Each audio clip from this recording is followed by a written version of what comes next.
Introduction. The Vedas are ancient texts that are sacred in India and renowned the world over. The word Veda literally means knowledge. The root is vid, to know. The Vedas are thus texts that provide knowledge.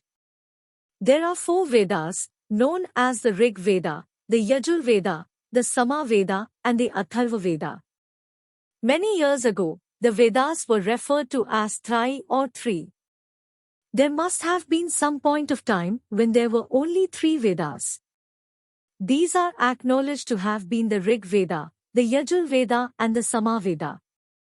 The Atharva Veda is believed to have been a later addition to the sacred canon.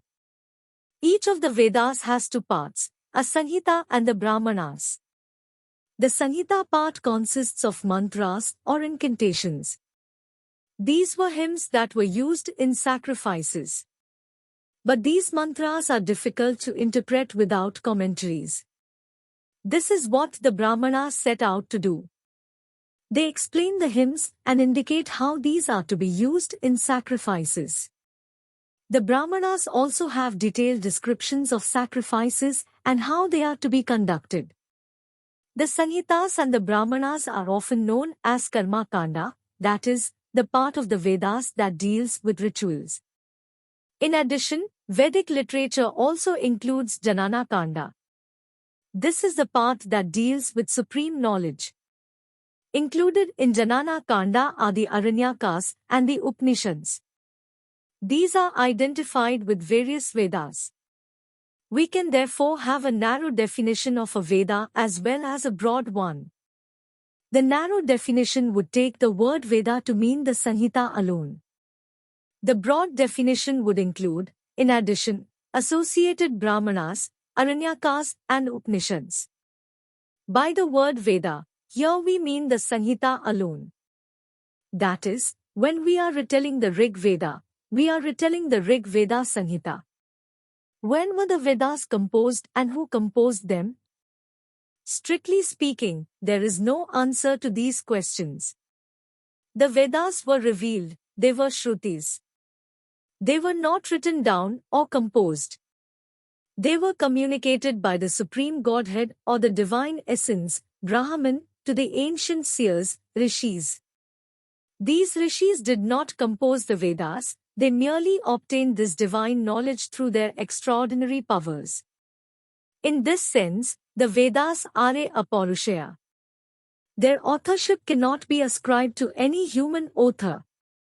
Just as it is impossible to determine who composed the Vedas, it is also impossible to determine when they were composed. Widely different dates have been suggested by scholars. Tilak suggested a date of around 6000 BC, while Jacobi's date was around 4500 BC. Most scholars would agree that the Vedas were compiled sometime between 4000 BC and 1000 BC and that it is impossible to narrow down the range further. The earliest of the Vedas is clearly the Rig Veda. This reached a stage of final compilation between 1000 BC and 900 BC. The Rig Veda Sanhita. It is first important to understand that there were 4 classes of priests who were required at any sacrifice or yajna. The first class consisted of the officiating priests or acolytes, Hotri. They invoked the gods by reciting the mantras, prepared the sacrificial ground and the altar, and poured out the libations. The hymns of the Rig Veda are for this class of priests. The second class of priests consisted of the choristers, Udgatri. These were the ones who chanted the sacred hymns, and the hymns of the Sama Veda are for this class of priests. The third class of priests consisted of the reciters, Advaryu. They carried out sacrificial rites while chanting the sacred texts, and the hymns of the Yajur Veda are for this class of priests. The fourth class of priests consisted of Brahmana overseers. They supervised the sacrifice, and the hymns of the Atharva Veda are for this class of priests. The Rig Veda derives its name from the word Rig, which means a mantra. There are 10,589 verses in the Rig Veda Sanhita.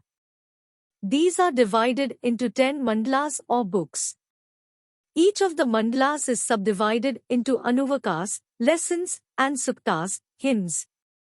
The 10 mandalas have 85 anuvakas, 1080 suktas, and 10,589 verses. There is also a Valkyrie section or supplement.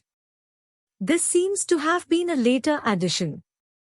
Let us now see what the Rig Veda has to say. Since the Rig Veda is fairly long, we will have to be selective. We cannot be exhaustive. Mandala 1. This mandala has 181 suktas and 2006 mantras. The bulk of the mantras are addressed to Indra. Agni comes next in order of importance. Agni is the fire god. It is to Agni that oblations in a sacrifice are offered. Agni is regarded as a messenger who summons the other gods to the sacrifice and carries the offerings to them. This particular hymn is ascribed to a sage named Madhuchanda Vishwamitra. He was descended from the famous sage Vishwamitra. Various hymns follow various meters, and this one is in the Gayatri meter. I pray to Agni. He advances to the front so that he can bring about the welfare of men. It is Agni who makes the sacrifice a success. This is a sacrifice that is being performed according to the rites of the season. Agni is the prosperous one. He will summon the gods to this sacrifice. Agni has been praised by many sages of earlier times. He is being praised by the sages who are here now. May Agni bring the gods to this sacrifice. Every day, men will obtain nourishment from Agni. They will certainly obtain fame, valor, and riches. O Agni! This is a non-violent sacrifice that is being performed. Make it successful from every direction. May we be able to attain the proximity of the gods. You are the one who will summon the gods. You are the one who will ensure that the sacrifice is successfully completed. You are the one who inspires learned men to action. O Agni! Many are your forms and you are always truthful. You are the radiant one who has performed wondrous deeds. Agni has come to the sacrifice with the other gods. O my beloved Agni! You ensure the welfare of those who give alms. You are the one who is present in every portion of our anatomy. The acts you perform are the ones that are truly righteous. O Agni! We pray to you always, night and day. May we use our intelligence to come close to you. You are the radiant one. You are the protector of non-violent sacrifices. You are the one who manifests the immutable truth. We bow in obeisance before Agni and come close to him. He will make our houses prosper. O Agni! You are the famous one. We are like your sons, be like a father unto us. Grant us happiness and ensure our welfare. Aid us in our endeavors. Vayu. Vayu is the god of the wind. This hymn is also ascribed to the sage Madhuchanda Vishwamitra. And this too is in the Gayatri meter. O Vayu! You are the one who is fit to be seen. Come here. This soma juice has been prepared for you. Drink the soma juice and listen to our prayers. O Vayu! The learned priests are well versed in the knowledge of which days are auspicious and which are not. They have prepared the soma juice on an auspicious day. The choristers are singing your praise through their hymns. O Vayu! These great words are being addressed to you. You are the great one. You are the one who grants boons. We desire that you may drink this soma juice. O Indra! O Vayu! This is soma juice that has been prepared. Take great care in coming here. This soma juice wishes to be united with you. O Vayu! You and Indra know well the wonderful properties of the Soma juice. You are the ones who have an abundance of riches and food grains. Come here quickly. O Vayu. You and Indra are the leaders. You are always in the forefront. Use your wisdom to come here quickly. Accept the Soma juice that has been extracted.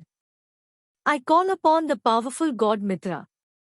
I call upon the god Varuna, who is the destroyer of enemies. Through their benevolent wisdom, may they enable our tasks to be completed. Mitra and Varuna are always connected with truth. They are the ones who enhance the truth. They will use the power of truth to make the sacrifice a success. Mitra and Varuna are omnipresent. They are learned and powerful. They will provide us the strength that will inspire us to action. Although the hymn is basically addressed to Vayu, Indra, Mitra and Varuna also figure in it.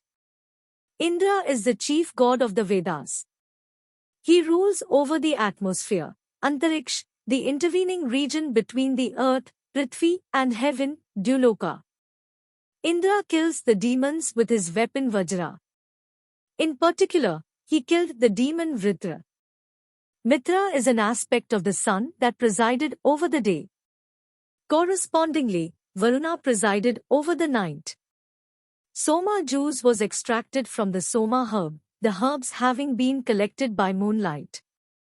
The herbs were crushed to extract the juice, which was next purified by straining. The purified juice was mixed with water, milk and flour and offered to the gods.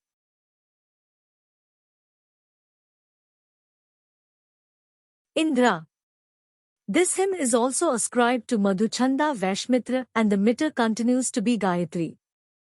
O friends! You who are desirous of performing a sacrifice, come here and be seated. Sing the praise of the great Indra. When you are seated and have begun to extract the Soma juice, praise the wonderful qualities of the great Elendra. He is the one who has destroyed many enemies. He is the one who is the Lord of a lot of riches. Indra will certainly grant us an abundance of riches. Indra will grant us riches and a lot of wisdom. He will come to us with an abundant supply of food grains. When there is a battle, enemies are not even able to touch Indra's horses. His chariot cannot be touched. Sing his praise. This Soma juice has been extracted and pure curds have been mixed with it. This is the juice that deserves to be drunk. It will be united with Indra. O Indra! You are the performer of wonderful deeds. You are the great one who drinks the Soma juice. You become great so as to perform these wonderful deeds. O Elendra! You are the one who deserves to be praised.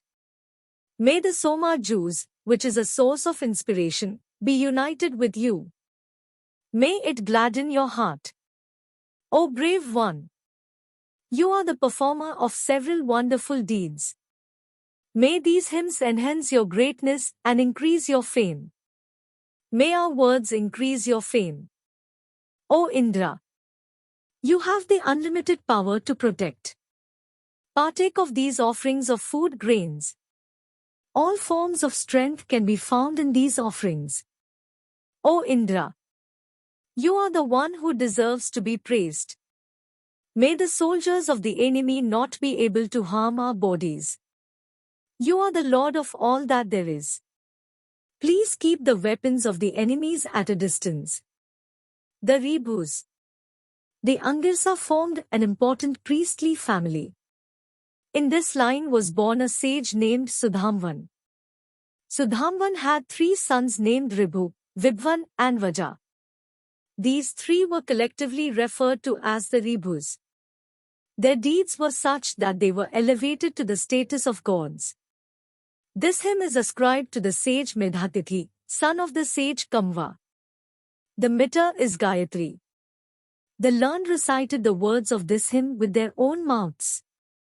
So sacred is this hymn that it gives birth to a cluster of jewels.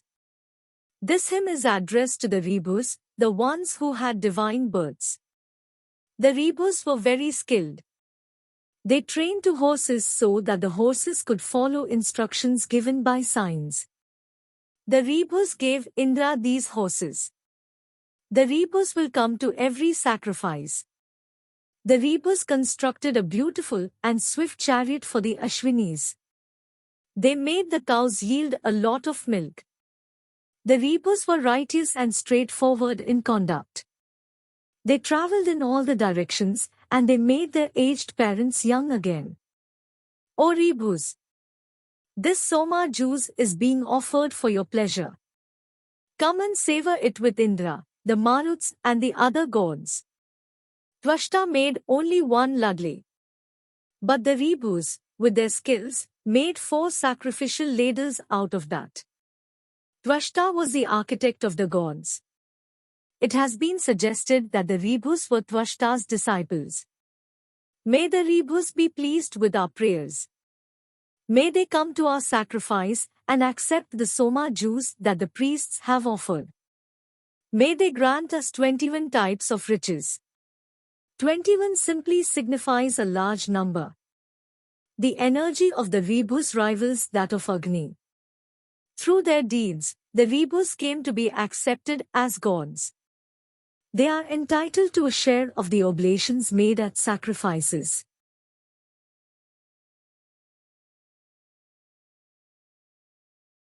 Varuna. This hymn is ascribed to a sage named Shunashipa.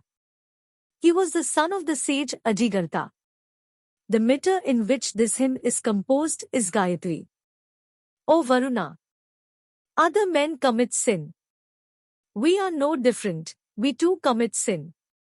We violate your commandments every day. Your anger is terrible. You raise your weapon to kill those who sin and those who violate you.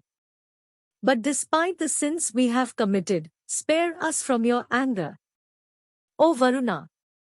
A charioteer pacifies his horses when they are tired. Like that brave warrior, we use these hymns to pacify your anger. May you look upon us with favor and may you grant us happiness. A bird flies here and there and finally returns to its nest. Like that, my mind and my heart roam here and there in search of riches. What is left implicit is that the mind and the heart seek refuge with Varuna after the pursuit of riches is over. Varuna is the source of all valor. Varuna is the source of all good fortune. Varuna is the one who sees everything. We desire to ensure our happiness. Who can we pray to but Varuna? Mitra and Varuna are the gods who wish to elevate those who observe religious rites. They elevate those who give alms. Mitra and Varuna will partake of the oblations we have offered. They will never desert their devotees. These 2 gods know the ways of the birds that fly in the atmosphere. They know the ways of the boats that travel in the oceans. Varuna is the god who follows the proper rites. He is acquainted with the 12 months that bring prosperity to the subjects. He knows well the 13th month that comes in between. The 12 lunar months add up to 360 days. Therefore, a supplementary and intercalary 13th month has to be introduced every 6th year to bring conformity between the solar and the lunar years. Varuna knows the ways of the great and fast winds. He knows well the ways of the gods who rule. Varuna observes the proper rites. He is the performer of excellent deeds. He comes amidst his subjects so that kingdoms may flourish. He is the one who knows how extraordinary deeds are to be performed. He knows what has been done and what remains to be done. He is the one who sees everything. Varuna is the son of Aditi. He is the performer of wondrous deeds. May Varuna guide us along the righteous path. May he increase our life expectancy. Varuna is the one who wears a golden gown. On top of this, he dons clothing that radiate energy. The rays of the sun spread out in the four directions and are his messengers. The evil ones who are assassins can bring no harm to Varuna. Those who bear hatred in their hearts can bring no harm to Varuna. Enemies can bring no harm to the great God. He is the one who brings fame to mankind. He is the one who brings fruition to all action. He is the one who created our wonderful digestive systems. Varuna is a witness to everything. When our intelligence is elevated, we wish to attain his proximity, the way a cow desires closeness to a pasture. I have brought you offerings of honey. May these offerings be as beloved to you as the officiating priest himself. Accept this honey. And after you have eaten it, you and I will sit together and converse. I have seen the God whose glory can be seen everywhere in the universe. I have seen his chariot travel on the ground. He has accepted my prayers. O Varuna, listen to my prayers. Make us happy today. We seek your protection. Grant it to us. O God, you are the one who manifests himself through wisdom. You rule over earth, heaven and the rest of the universe. Listen to our prayers and grant us our wishes. Remove all the bondage that we suffer from. Free us. And grant us long lives. The Ashwinis. The two Ashwinis were gods whose identities are not very clear. They brought light to the morning sky.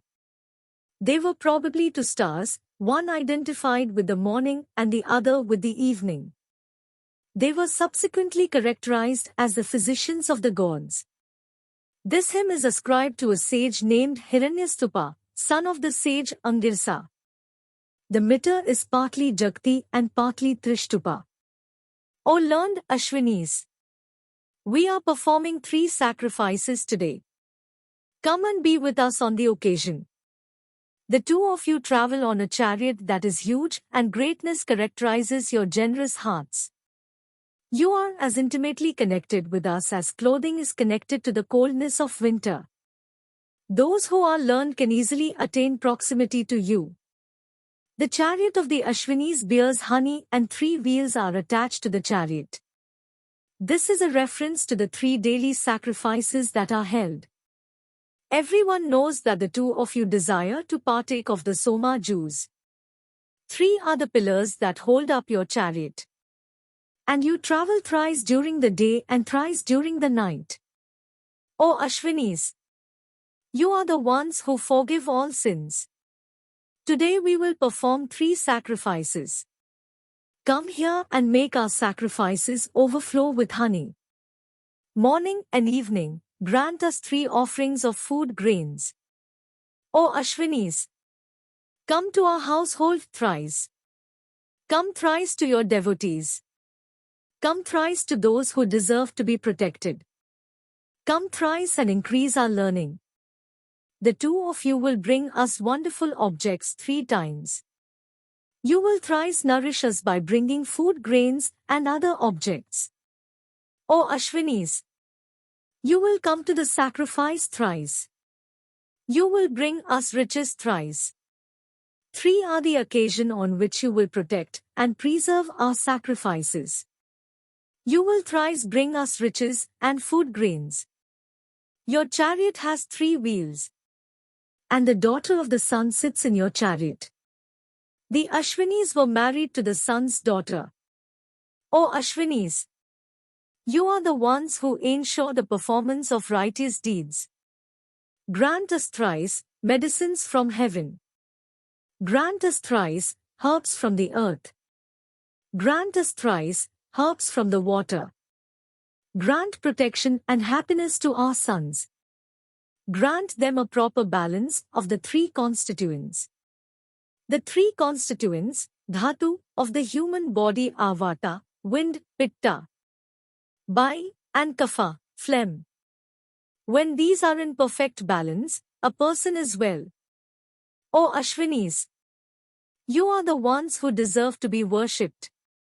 The earth is the altar on which we perform 3 sacrifices every day. Come on your chariot and be seated here thrice. You are the protectors of the truth. You may be far away, but like the breath of life that unites with the Atman, the human soul, come and be united with us. O Ashwinis! There are 7 sacred rivers. The vessels have been filled thrice with water from these sacred rivers. The oblations have been divided into 3. The 2 of you travel in the 3 worlds, Loka. You are the ones who protect divine happiness during night and day. The 7 sacred rivers were Indus, Sindhu, Vitasta, Asikli, Parushni, Vipasha, Shatadru and Saraswati. The 3 lokas were the earth, Prithvi, the atmosphere, Antariksh, and heaven, Duloka. O gods who ensure that truth prevails. Where are the 3 pillars that hold up your chariot? Where are its 3 wheels? When will powerful donkeys be harnessed to your chariot? When will you climb into your chariot and come here? O Nasatyas! The oblations have been poured into the fire. Come here. Drink the sweet soma juice with your mouths. Wonderful are the decorations on your chariot. Before the onset of dawn, the sun sends your chariot to the sacrifice. Nasatyas is another name for the Ashwinis. Literally, the word means one who preserves the truth. Sacrifices were begun at the stroke of dawn. O Nasatyas! Come with the 33 gods to drink the soma juice we have offered. Grant us long lives and purify us of our sins. Stay with us and purge us of all thoughts of enmity. O Ashwinis! 3 are the pillars that hold up your chariot. Bring us riches in that chariot. Bring us valor. We call upon you for protection and happiness. Increase our intelligence at the time of battle. The 33 gods included 8 Vasus, 11 Rudras and 12 Adityas. This adds up to 31. The remaining 2 are sometimes identified as Prajapati and Vashatkar. The Vishwadevas. The Vishwadevas was a general expression which signified all the gods collectively. Sometimes the suggestion, however, is that Vishwadevas were a special group of gods. In the hymn that follows, most verses are addressed to the Vishwadevas, although other gods are also mentioned. This hymn is important as it includes a phrase that is often quoted. Ekam sad vipra vahudha vadanti, truth is one, but the learned speak of it in various ways. The hymn is ascribed to the sage Dirghatma, the son of the sage Auchatya. The meters that figure are Trishtupa, Jagti, Prastarpamkati and Anushtupa. Surya is the beautiful one. He is the one who rules over everything and sucks out the juices from the earth. The brother who is in the middle pervades everything. The younger brother has a radiant back, and his back is sprinkled with clarified butter. I have seen the one who rules over the world through his 7 sons. Surya is the god of the sun. The 3 brothers are Surya, Vayu and Agni. Surya rules in Duloka and is the eldest. Vayu rules in Antariksha and is the brother who is in the middle. Agni rules on Prithvi and is the youngest brother. The 7 sons are Surya's 7 rays with which Surya governs the world. Surya's chariot has only 1 wheel, but 7 horses are harnessed to it. Although there seem to be 7 horses, there is actually only 1 horse with 7 names. The immortal and constant wheel has 3 naves. It is through this wheel that the entire universe is established. The 7 horses are again the 7 rays of the sun, which actually are but one. The 3 naves have been identified as the seasons autumn, summer and monsoon. 7 are the rays that sit astride the sun's chariot. 7 are the wheels and 7 the horses that Surya uses to drive through time. 7 are the forms of speech that worship the sun. The 7 sisters praise Surya in the 4 directions. The 7 wheels refer to different periods into which time is divided. These are Ayana, 6 months, Ritu, season, Masa, month, Paksh, fortnight, Dina, day, Rata, night, and Muhurta, roughly equivalent to an hour. The 7 forms of speech are the 7 major meters. The 7 sisters could be these meters. Alternatively, they could be the 7 sacred rivers. He who has no bones created all living beings that have bones. Did anyone see him being created?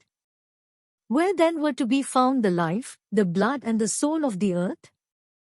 Whom is the learned one who knows the answers to these questions? This refers to the creation, and the one with no bones is Prajapati, the creator. The life of the earth is the wind, the blood is the water, and the soul is the sun.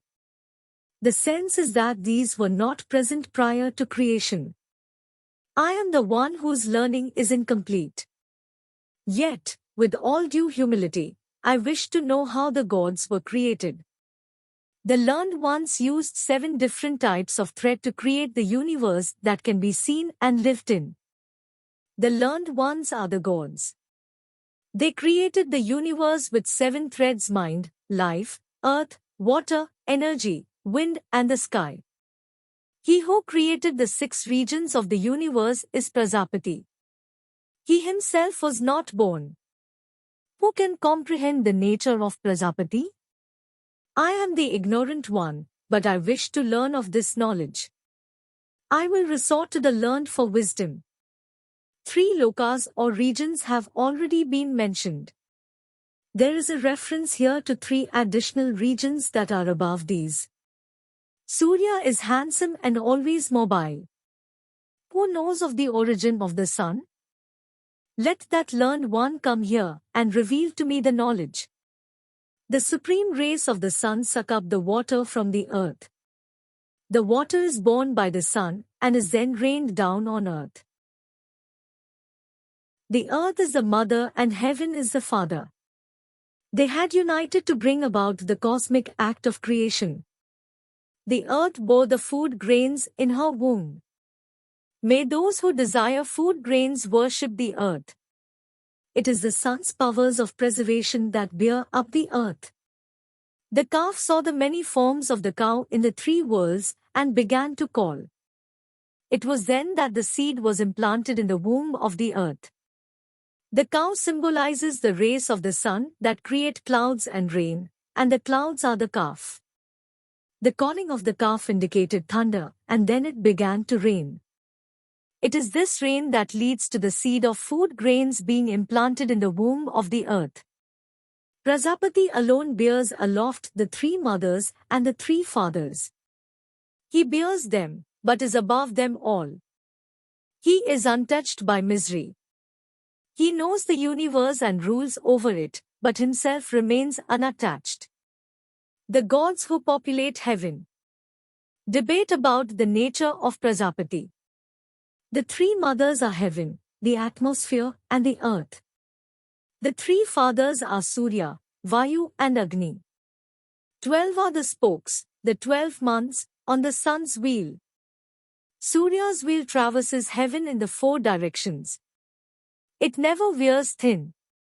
O Agni! The 720 twin suns are always present.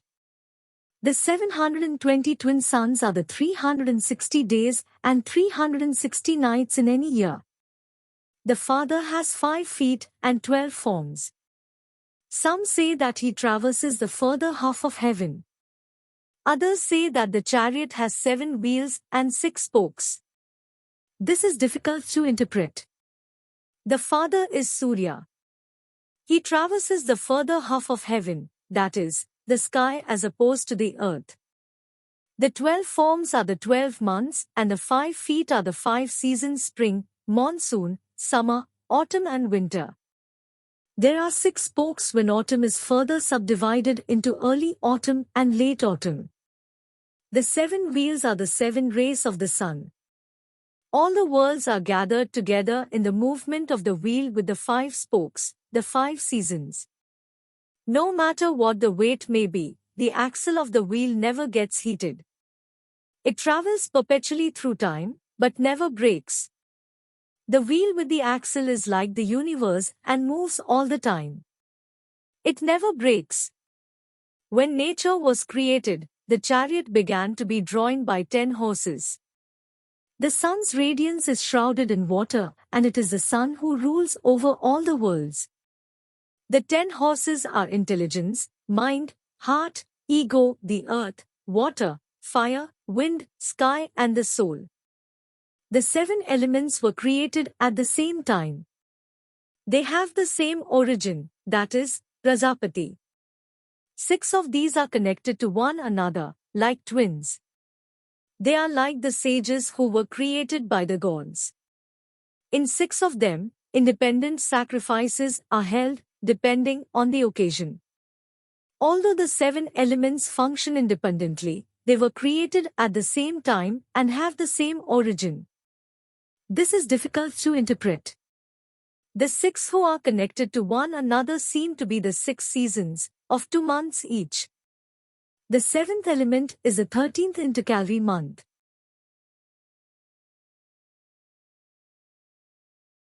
The rays of the sun have both masculine and feminine traits. He who has the eyes of learning can see this. He who is blind and ignorant never realizes this. Learned sons know this wisdom and become so learned that they are as revered as fathers. The cow, the sun, has borne her calf, the clouds, in the region that is below heaven and above the earth. Who knows where the cow travels? And who knows where the calf is born? This much is certain, that the calf is not born on earth.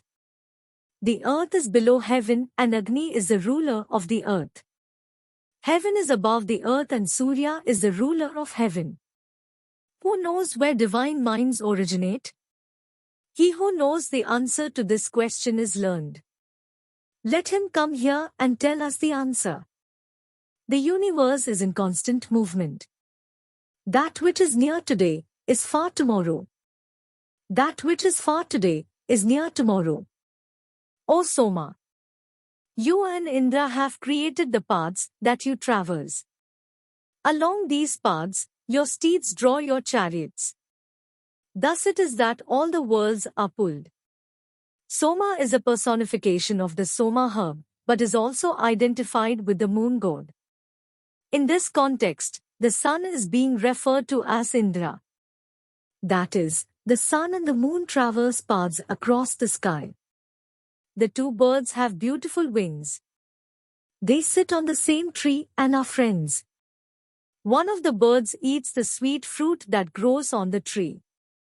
The other does not eat the fruit, it merely manifests itself. The 2 birds are the divine soul, Paramatman, and the human soul, Atman. The tree is the world. The Paramatman and the Atman are intimately connected with each other. The Atman savors the fruit of the world, that is, the rewards of actions. But the Paramatman does not savor these fruit. It remains a detached and passive spectator. The 2 birds with beautiful wings sit on the tree and pray for immortality with their words. May the learned one who is the Lord of the universe impart wisdom to my ignorant heart. The 2 birds with beautiful wings sit on the tree that is the world. They create all living beings and drink the honey that the tree provides. Sweet are the fruits that grow in the upper parts of the tree. But he who does not know the nature of the Paramatman does not get to eat these fruits. Gayatri is established on Gayatri, Trishtupa is established on Trishtupa, and Jakti is established on Jakti. He who knows this attains the immortality that knowledge confers. Gayatri, Trishtupa and Jakti are meters. But this verse is interpreted as follows. Agni, the first Gayatri, has been established on earth, the second Gayatri. Vayu, the first Trishtupa, has been established in the atmosphere, the second Trishtupa. Surya, the first Jakti, has been established in heaven, the second Jakti. Rigs have been composed in the Gayatri meter. Many rigs taken together constitute Sama hymns. Hymns have also been composed in the Trishtupa meter. With different combinations of syllables, the 7 major meters can be formed. Surya is the speedy one. Through the sun, Prajapati ensured that there is always water in heaven. The sun is united with the earth through the medium of rain. It is said that the sun is like a verse that has 3 components. It is Surya who enhances the strength and greatness of Prajapati. The 3 components of the sun are heaven, the atmosphere, and the earth. For the sacrifice, I call upon the cow which yields excellent milk. I call upon the person who will milk the cow with his hands. May Savita, the sun, grant me a plentiful supply of milk. May the containers for boiling the milk be heated. The cow calls to her beloved calf. She yields the milk that will ensure prosperity and nourish the 8 vasus. This cow does not deserve to be killed. Milk will be provided for the Ashwinis. May the cow thrive so that prosperity is ensured. The eyes of the calf are closed. The cow calls and goes near the calf. She licks its head and drags its mouth to her udders. The cow calls. Her udders are warm.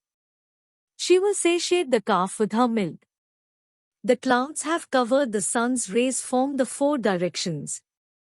The clouds thunder. The lightning that is in the clouds roars. Through their act of showering rain, the clouds ensure that mankind thrives. Once it rains, the clouds shine in their glory. The Atman is always mobile. When life is over, the Atman forsakes the physical body that is dead and enters a new one. The Atman resides with the physical body, but is itself immortal. Through its powers, the Atman moves all the time.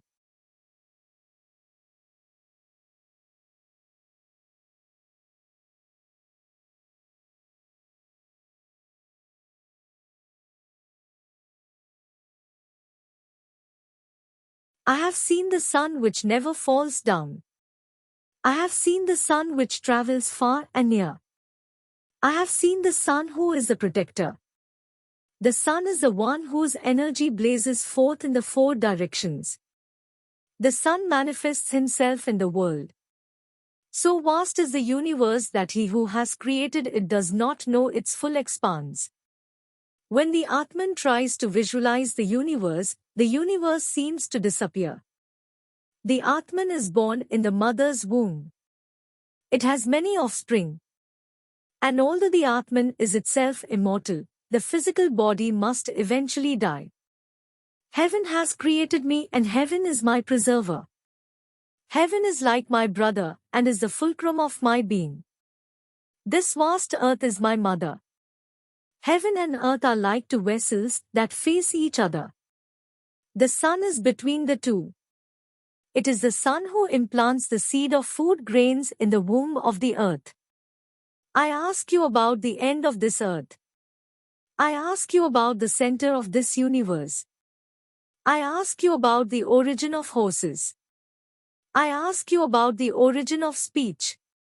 This sacrificial altar is the end of the earth. This sacrifice is the center of the universe. Soma is the origin of all horses. The Brahman, the divine essence, is the origin of all speech.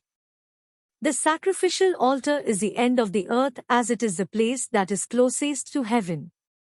It is there that the gods come to meet men. The Brahman is used synonymously with the Paramatman. The essence of the universe is in 7 suns. They follow their own paths according to the instructions received from the Supreme Godhead. The 7 suns encompass the entire universe. There is nothing that is beyond their reach. The 7 suns are mind, life and the 5 elements of earth, water, energy, the wind and the sky. Everything in the universe is formed out of these 7 constituents. I do not know what the Atman may be compared to. The Atman is constrained inside the physical body, but the mind is free to wander. When the Atman is united with the Paramatman and realizes the truth, it is then that I grasp the significance of these words. The Atman is immortal, but it remains with the mortal body through its own powers. The Atman attains higher births and lower ones. The physical body and the Atman are together, but their destinations are different. People can easily see the physical body, but it is difficult to visualize the Atman. The Paramatman is as vast as the sky and as constant as the syllables of the rigs. All the gods are to be found in the Paramatman. What use are the mantras of the Vedas to someone who does not understand the nature of the great Brahman? He who knows the Paramatman is the one who is the most learned. He gets to sit in the most elevated of places. O cows! You do not deserve to be killed. Drink the purest of water and eat the best of grass. May you have good fortune. Roam at will. May we also have good fortune. The cow, here symbolizing clouds, which gives water, has thundered. Sometimes the cow has 1 foot, sometimes 2, sometimes 4, sometimes 8, and sometimes 9. It is the voice of heaven itself that thunders in 1,000 syllables. The clouds have only 1 foot when they thunder only from the cloud. There are 2 feet when the thunder is heard both from the cloud and from the sky. Similarly, the 4 feet refer to the 4 cardinal points, and the 8 feet to the 4 cardinal points plus the 4 intermediate points. 9 feet include, in addition, the zenith. From the cow, the oceans flow. It is because of the cow that the 4 directions prosper. The rains shower so that the entire universe can live. From a great distance, I have seen the many forms of powerful smoke. I therefore know that there must be a fire. There the brave ones are preparing the soma juice that is the source of strength. This is what must always be done before any major task is embarked on. The objects with 3 rays can be seen, depending on the season. One of them is lit once every year. The second lights up the entire universe with its rays.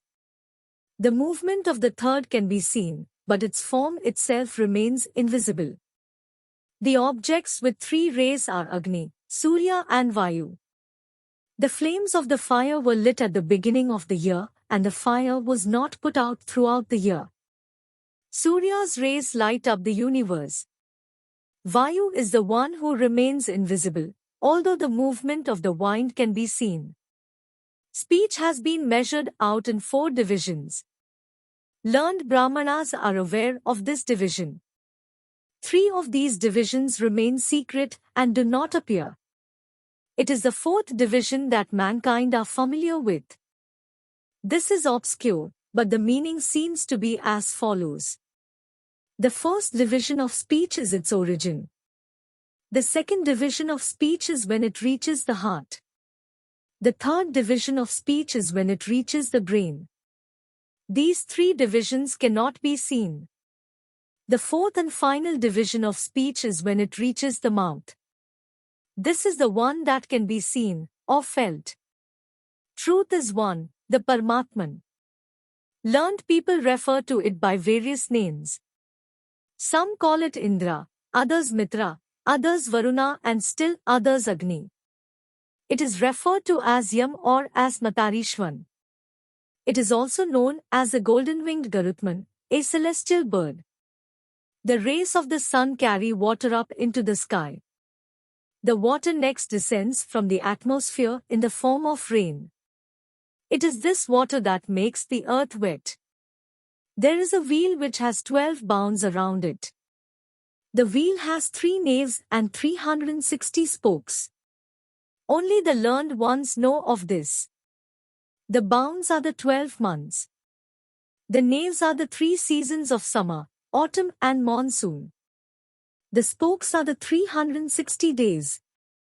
O Saraswati, you are the source of happiness. Nurture us with all sorts of riches. You are the possessor of jewels, you are the one who grants jewels. You grant the gifts that ensure our welfare. May you look upon us with favor. Saraswati was a river. It was only later that she came to be identified as the goddess of learning. The gods themselves worship the Paramatman. The worship of the Paramatman is the righteous path. He who follows this dictum achieves the best of worlds, where there is perpetual happiness. It is there that the gods dwell. During the space of a day, it is the same water that goes up into the sky and comes down. The clouds satisfy the earth and the fires of heaven. I call upon Surya for the sake of my protection. He is the one who was born in heaven and he is the one who is always on the move. He is the fulcrum of the water as he ensures that it rains. He nourishes the herbs and satisfies the earth. I worship Surya. Mandala 2. This mandala has 43 suktas and 429 mantras. Almost all the suktas are ascribed to a sage named Gritsamada. Rudra. The bulk of the suktas in mandala 2 are addressed to Indra. Then follow those addressed to Agni. But since we have already recapitulated suktas addressed to Indra and Agni, we now choose one that is addressed to Rudra. The Rudra of the Vedas seems to have been a god of storms. It was only later that he came to be identified with Shiva. Rudra is the father of the Maruts, who were gods of the wind. The hymn that follows is composed in the Trishtupa meter. O Father of the Maruts, confer happiness on us. May we not be parted from the rays of the sun. May our warriors be able to vanquish enemies in battle. O Rudra, may we have many subjects. O Rudra, you will grant us the herbs that bring happiness. With their aid, we will be able to live for 100 years. May we be free of all thoughts of hatred. May we never sin. May the diseases that overcome the body maintain their distance. O Rudra, your riches make you the best of all objects that have been created. You are the one who holds weapons in your hands. You are the strongest of the strong. Preserve us from sin and ensure our welfare. May we never tread the path of evil. O Rudra, may we never anger you through worship that is fraudulent. May we not anger you through the utterance of hymns that are improper. May we not anger you through mixed worship. Make our progeny strong through your herbs. I have learnt that you are the best of all physicians. Mixed worship signifies worship in which other gods are also invoked together with Rudra. Rudra is the one who is summoned through oblations and hymns. May I pacify Rudra through my hymns. He is the one who has a soft heart. He is the one who deserves to be prayed to.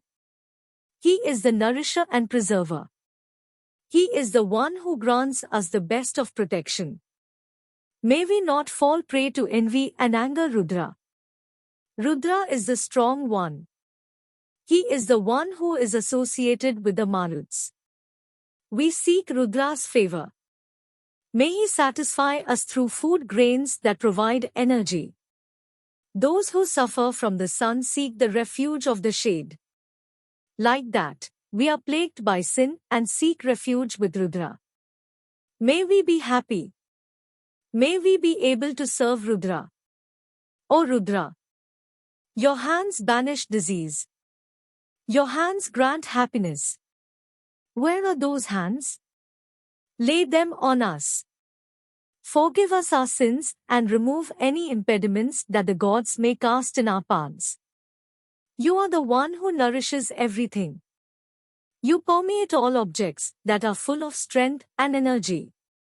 I praise you as best as I can. May the radiant Rudra be pleased with our prayers. We chant Rudra's glorious names. Rudra is the one whose body is firm. Many are his forms. He is the radiant one who nourishes. He is the one who is lit up through his energy. He nurtures all that there is in this universe. He is the supreme ruler. Rudra always has the power to destroy the demons. O Rudra, you are the deserving one who holds bows and arrows. You are the one who deserves worship. You bear the metal gold, gold of many hues. You are the protector of this vast universe.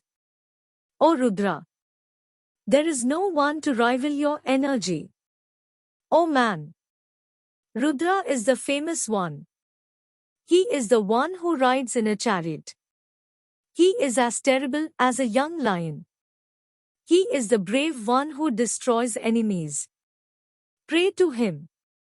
O Rudra, be pleased and confer happiness on your devotees. Let your soldiers not kill us, let them kill others instead. O Rudra, a son worships his revered father. Like that, we are praying to you. We pray that you may be near us. You are the one who protects those who are righteous. You are the one who grants boons. May Rudra be pleased through our prayers and grant us herbs. O Maruts, you are the strong ones. You possess pure and sacred herbs. Grant us the herbs that will ensure our welfare and confer happiness on us. These are the herbs that our father Manu accepted. These are the herbs that please Rudra and banish disease. We crave those herbs.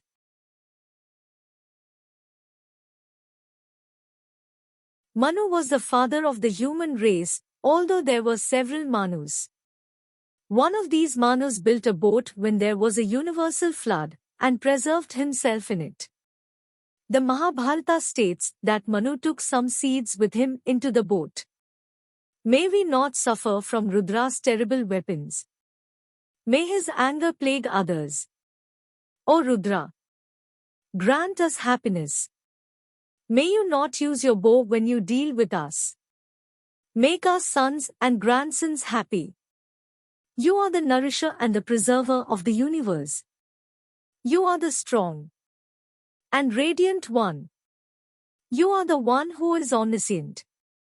Listen to our prayers and do not be angered. Reveal to us the way in which we may please you. May we be blessed with excellent sons and grandsons. May we thus be able to perform sacrifices in your honor. The Maruts. This hymn follows the Jakti meter. The Maruts are supreme in the field of battle. They are as terrible as lions and force enemies to flee. They are as radiant as Agni and their strength deserves worship. The Maruts are swift of feet. They are the ones who drink the Soma juice.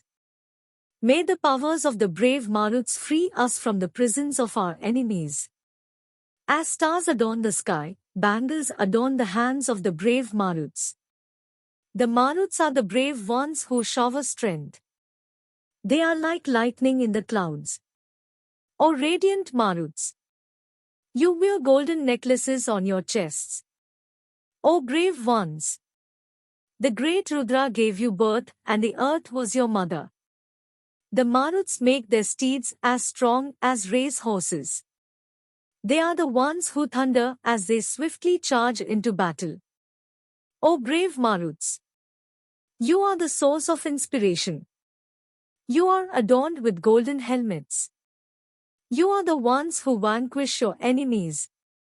You obtain food grains from those enemies. Come to us with your spotted deer. The relevance of a deer is not at all clear. The horses of the Maruts are probably being compared with deer. You are the ones who swiftly accomplish victory. You are the ones who possess spotted steeds. Your riches can never be stolen. You are the ones who follow the straight path to upliftment. You are always at the forefront of every deed. O Maruts! You are seated first at every sacrifice and grant food grains to our friends who are performing the sacrifice. You are the ones who shelter the entire universe. O brave Maruts! Great is your inspiration. You wield flaming weapons. You are the radiant and energetic ones. You are the possessors of riches. You are the ones who deserve to be worshipped.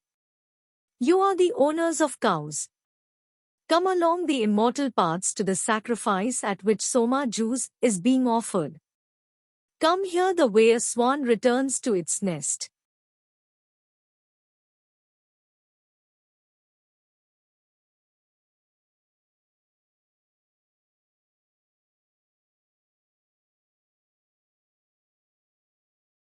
O Maruts!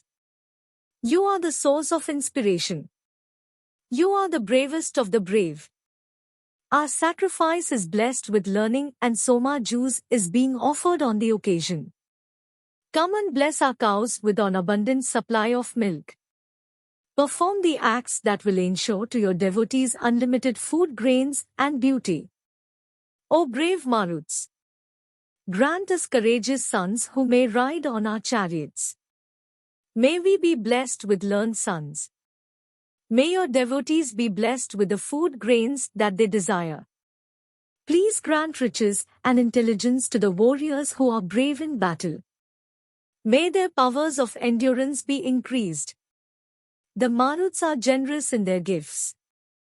They wear golden necklaces on their breasts. They will harness their horses to their chariots and come here. They will grant us prosperity. They will make our houses full of food grains. They will nourish us the way a cow nourishes her calf with milk. O brave Maruts! You will establish us. There are men who are cruel as wolves. They are our enemies. Protect us from their violence. Surround them with your chariots. Hurl your weapons at them.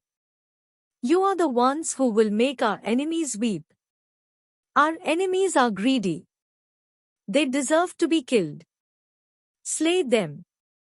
O brave Maruts! Everyone is familiar with your prowess in battle. You will bless us with your friendship. You are the ones who drink milk from the udders of cows. You are the invincible ones. May those who criticize your devotees come to grief. It is well known that you will bring destruction to the enemies who are attempting to kill the sage Trita. O brave Maruts! You are the swift ones. You are the great ones. We call upon you so that you may ensure our welfare. We call upon you so that our wisdom may be increased. We call upon you so that we may be able to perform righteous deeds. You are as radiant as gold. You are the superior ones. We pray to the brave Maruts for riches. They are the brave ones who performed a sacrifice for 10 months. May they inspire us at the time of dawn. The blushing rays of dawn encompass the dark night. May the shining rays of the brave Maruts encompass the entire world. The word that is used for the Maruts is Dashvagas. This literally means one who has performed the sacrifice for 10 months. The Maruts are believed to have been the first ones to have performed the sacrifice. The Maruts are the brave ones who make the enemies weep. They scatter the enemies in all directions. They are adorned in yellow ornaments and yellow clothing. May the Maruts thrive in houses where there is no shortage of water. May they be beauteous and handsome. May they look upon us with favor and impart their strength to us. The sage Trita called upon the 5 brave ones for his protection. Those were the ones who performed a sacrifice. This is clearly a reference to the Maruts. But the number 5 remains obscure. The Maruts were not 5 in number. We call upon those to whom the sage Trita prayed. We praise them for our protection. O brave Maruts! Your powers preserve your devotees from sin. Your powers preserve those who pray to you from all manner of criticism. We pray to your powers of protection. May your powers of protection preserve us. May wisdom come to us like a lowing cow comes home. Mandala 3. This mandala has 62 suktas and 617 mantras. Most of these are ascribed to the sage Vishwamitra or to his family. The bulk of the suktas are addressed to Indra, followed by Agni. But for the sake of variety, we will start with a sukta that is primarily addressed to the sacrificial post or yupa. The hymn is composed in a mixture of the meters Trishtupa and Anushtupa. Yupa. O tree! We wish to become like the gods themselves. On the occasion of the sacrifice, we sprinkle you with divine nectar, clarified butter. Whether you stand straight upright or whether you lie down on the lap of the earth, may you grant us riches on the occasion of the sacrifice. O sacrificial post! You are the superior one and you stand up before the fire of the sacrifice. You are the one who listens to the hymns that are a source of valor. Banish all evil thoughts from our heads. Stand up straight so that you may bring us good fortune. O sacrificial post made out of a tree! Stand up straight at an auspicious spot on the earth. The ground of the sacrifice has been measured out. Stand up there and energize the one who is performing the sacrifice. The youthful sacrificial post has been wrapped up in excellent clothing and brought to the place of the sacrifice. Wonderful is the sight of the sacrificial post ever since it was erected. We are the intelligent and learned ones who, through this sacrifice, wish to become like the gods themselves. We have erected the sacrificial post. The sacrificial post will increase in glory as the sacrifice proceeds through the day. The learned ones who are performing the sacrifice will sanctify the post through their wisdom. The learned ones who pray to the gods will chant hymns. O sacrificial post made out of a tree! There are men who, by dint of this sacrifice, wish to become godlike. It is they who have measured you out. An axe has been used to fashion the divine sacrificial post. The yupa which stands upright is as radiant as the sun. May the sacrificial post grant the devotee subjects and riches. An axe was used to cut and trim the sacrificial post. The officiating priest set it up on the ground. The post will purify the sacrifice. May the post grant us the best of riches on the occasion of this sacrifice. Aditya, Rudra, the Vasus and the other gods traverse the best of paths. They populate the vast heaven, the atmosphere, and the earth and increase love in these worlds. May the gods preserve this sacrifice. May they hold aloft the post which is the symbol of the sacrifice. The sacrificial post is full of energy. It shines like the sun itself. When the post is set up on the ground, chips are lopped off so that a stake may be formed. When these chips fall to the ground, it seems as if a flock of geese is flying in the sky. The learned ones have set up this post on the occasion of the sacrifice.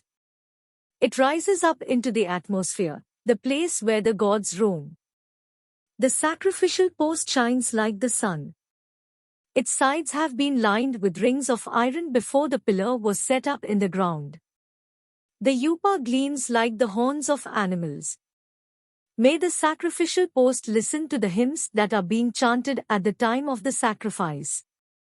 May it protect us at the time of battle. A sharp axe was used to fashion out the sacrificial post, so that our good fortune may be ensured. O tree from which this yupa was made! May you flourish with many branches. May we have 1,000 branches, and prosper. Usha. Usha is the personification of the dawn. We now have a sukta addressed to Usha. The sage to whom this hymn is ascribed continues to be Vishwamitra. The meter is Trishtupa. O Usha! You are the one who grants food, grains, and riches. Listen attentively to the hymns we are chanting. You are the goddess who deserves to be praised by all of us. You have been around for a long time, but you are always youthful. You are the wise one who permits the observance of religious rites. O Goddess Usha! You ride on a chariot that is as beautiful as the moon. You are the one who inspires sweet speech. You are the manifestation of immortality. May you manifest yourself. There are strong steeds which have the hue of gold. May those steeds bring you here. O Usha! You are at the forefront of all the worlds. You are in the loftiest of places, like the flag of immortality. You are the one who is always youthful. You keep rotating like a wheel. May you grant us prosperity. Your radiant rays banish the darkness. You are the wife of the day which brings riches. You are the beautiful one who makes the day manifest. You are the one who grants good fortune. Your light spreads to the furthest extremity of heaven and earth. O those who are chanting the hymns! The goddess Usha is manifesting herself before you. Bow in obeisance before her and chant hymns to her. She is the one whose energy can be felt in the loftiest parts of heaven. She is the one who is the source of all sweetness. Beauteous is her form. Radiant Usha is becoming manifest. Usha is the preserver of truth. Her rays percolate through to heaven. Usha is the source of all prosperity. It is she who sustains the myriad hues of heaven and earth. O Agni! You are lit on earth and your flames spread upwards as if to greet Usha. It is the powerful Surya who sends Usha at the onset of the day. Usha spreads herself in heaven and on earth. The energies of Mitra and Vanina bear Usha's rays in the four directions. Usha is golden. Mandala 4. This mandala has 58 suktas and 589 mantras. Most of these are ascribed to the sage Vamdeva, the son of the sage Gautama. The bulk of the suktas are addressed to Agni. We however start with one that is addressed to the falcon, Shaina. This falcon brings down Soma dews from heaven. Agni, in his form of lightning, rends the clouds and brings down a shower of rain. The lightning is being compared to a falcon and the rain to Soma dews. The meter in which the hymn is composed is mostly Trishtupa. Shaina. When one, the falcon, was in the womb, I learnt the account of the birth of the gods. 100 cities fortified with iron protected me. But I swiftly emerged in the form of a falcon. The context is that of the falcon bringing Soma dews from heaven. The 100 cities of the gods in heaven were protected through iron fortifications. But despite these, the falcon managed to emerge with the Soma dews. Those dries could not surround me well. I overcame the dries with my great powers. The Paramatman, who is the creator of all that there is, destroyed the enemies.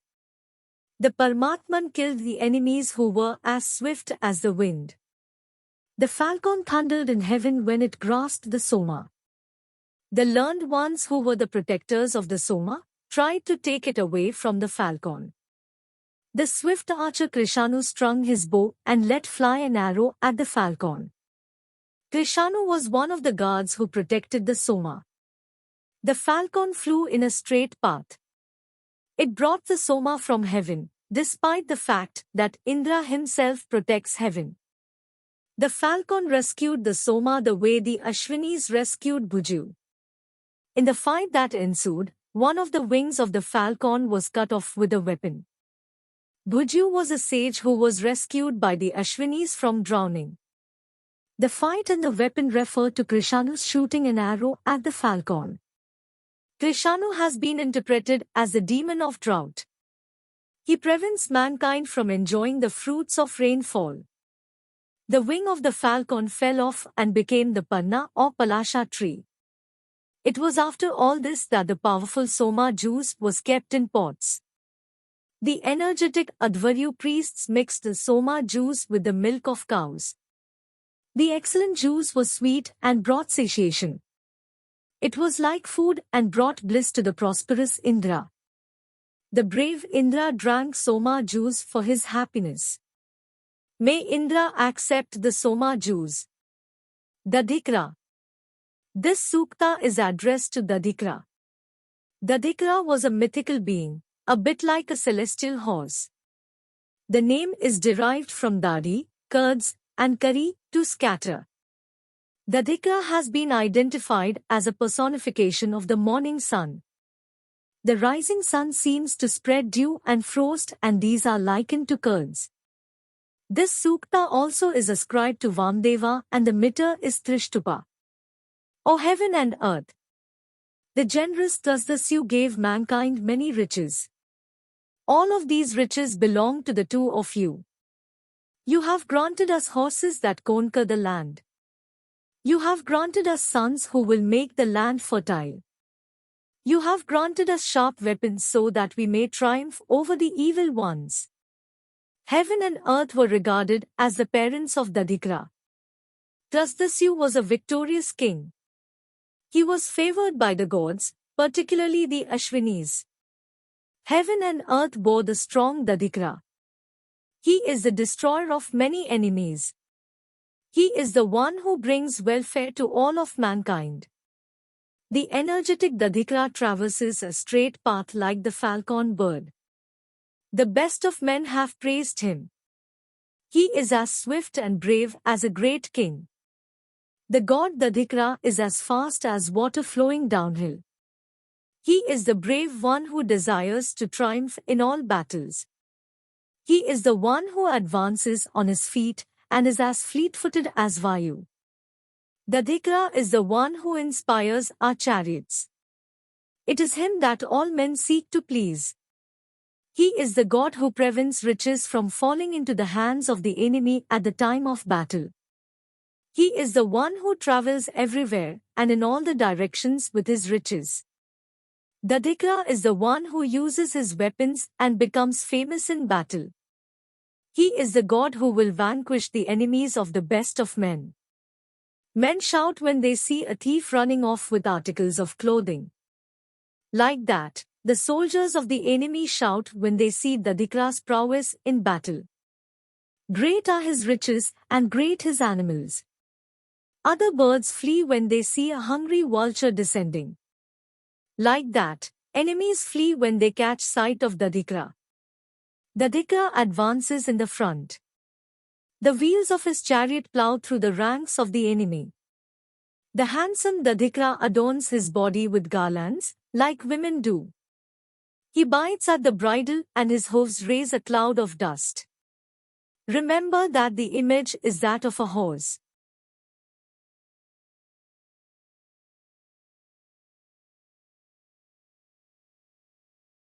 The strong horse destroys enemies in the course of battle. He licks his body and serves himself. Swiftly does Dadikra advance on the enemies. Straight is his path as the cloud of dust is raised. The dust is such that it blinds his own eyes. So great is Dadikra's prowess that enemies cower before him, the way they shrink before a stroke of lightning. The enemies are scared of his attack, as they know that it brings certain destruction.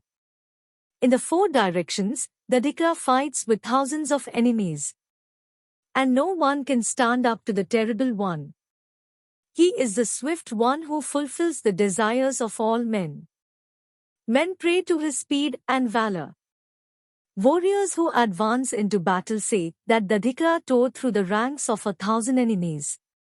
Surya spreads his radiance throughout the atmosphere. Like that, Dadikra's energy spreads through the 5 types of men. Hundreds and thousands are the riches that this powerful horse grants. May Dadhikra listen to our prayers and grant us sweet boons. The 5 types of men are priests, warriors, traders, artisans and slaves. Ghrita. Ghrita is clarified butter. Although Agni and Surya are mentioned in the hymn that follows, the hymn is essentially addressed to clarified butter. The Sukta is ascribed to the sage Vamdeva and the meter is a combination of Trishtupa and Jagti. From the ocean, waves of sweetness surged forth. These mixed with Soma juice and attained immortality. Ghrita has a secret name. It is the tongue of the gods and the navel of Amrita. Amrita is a heavenly drink that confers immortality. But that apart, the rest of the passage is exceedingly obscure. The ocean probably represents the sacrificial fire and the waves are the clarified butter that is poured into the fire as libation. The sense of the second part may be that Ghrita pleases the tongues of the gods and is like a heavenly drink. We praise Ghrita. May we worship it on the occasion of this sacrifice. May the Brahman listen to the prayers that we are chanting. The buffalo, Gora, with 4 horns created this universe. The buffalo is the Paramatman or the Brahman. The 4 horns are interpreted as the 4 Vedas. The god of the sacrifice, Agni, has 4 horns, the 4 Vedas, and 3 legs, morning, afternoon and evening. He has 2 heads. The 2 heads are to ceremonies named Brahmodana and Pravargya. At the Brahmodana ceremony, boiled rice was distributed to Brahmanas. Pravargya formed part of the ceremony of offering Soma juice. At this, fresh milk was poured into a heated vessel. The god has 7 hands, the 7 basic meters. He is the strong god who rose at the 3 places where he is tethered. The 3 bonds are the 3 components of the sacrifice, mantras, brahmanas and kalpas. Kalpas refer to ceremonies. The god of the sacrifice is always to be found among men. The gods discovered how the Panis had hidden the 3 types of clarified butter among cows. The first type was created by Indra, the second by Surya, and the third type by all the gods from the energy of fire. The 3 types of clarified butter signify milk, curds and butter. The creation of milk is ascribed to Indra, that of curds to Surya, and that of butter primarily to Agni. The Panis were robbers or malignant demons. They stole cows and hid them in caves. From the ocean, the sacred flow issues in 100 streams. The enemies have not been able to see this flow. I have seen the sacred flow of clarified butter. I see the radiant and golden Agni in the midst of this flow. This flow of energy issues out of the heart.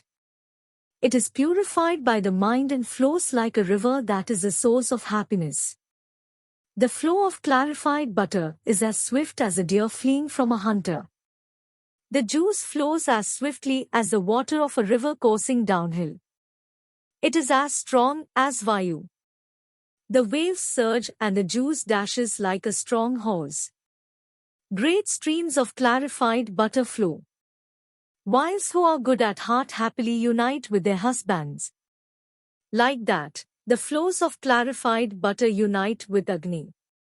The flames of the fire are pleased at the offerings of clarified butter. They rise upwards. A sacrifice is held at the place where Soma juice is extracted. It is there that flows of clarified butter are to be found. A bride who is about to be married is adorned with ornaments and looks radiant. Radiant are the flows of clarified butter, as I gaze upon them. O men! Chant excellent hymns for the gods. O gods! Grant us cows and victory. Grant us riches that will ensure our welfare. May our sacrifice attain the gods. Sweet indeed is the clarified butter that flows. O Paramatman! The entire universe seeks refuge in your energy. Your sweet juices flow in the ocean. Your sweet juices flow in our hearts.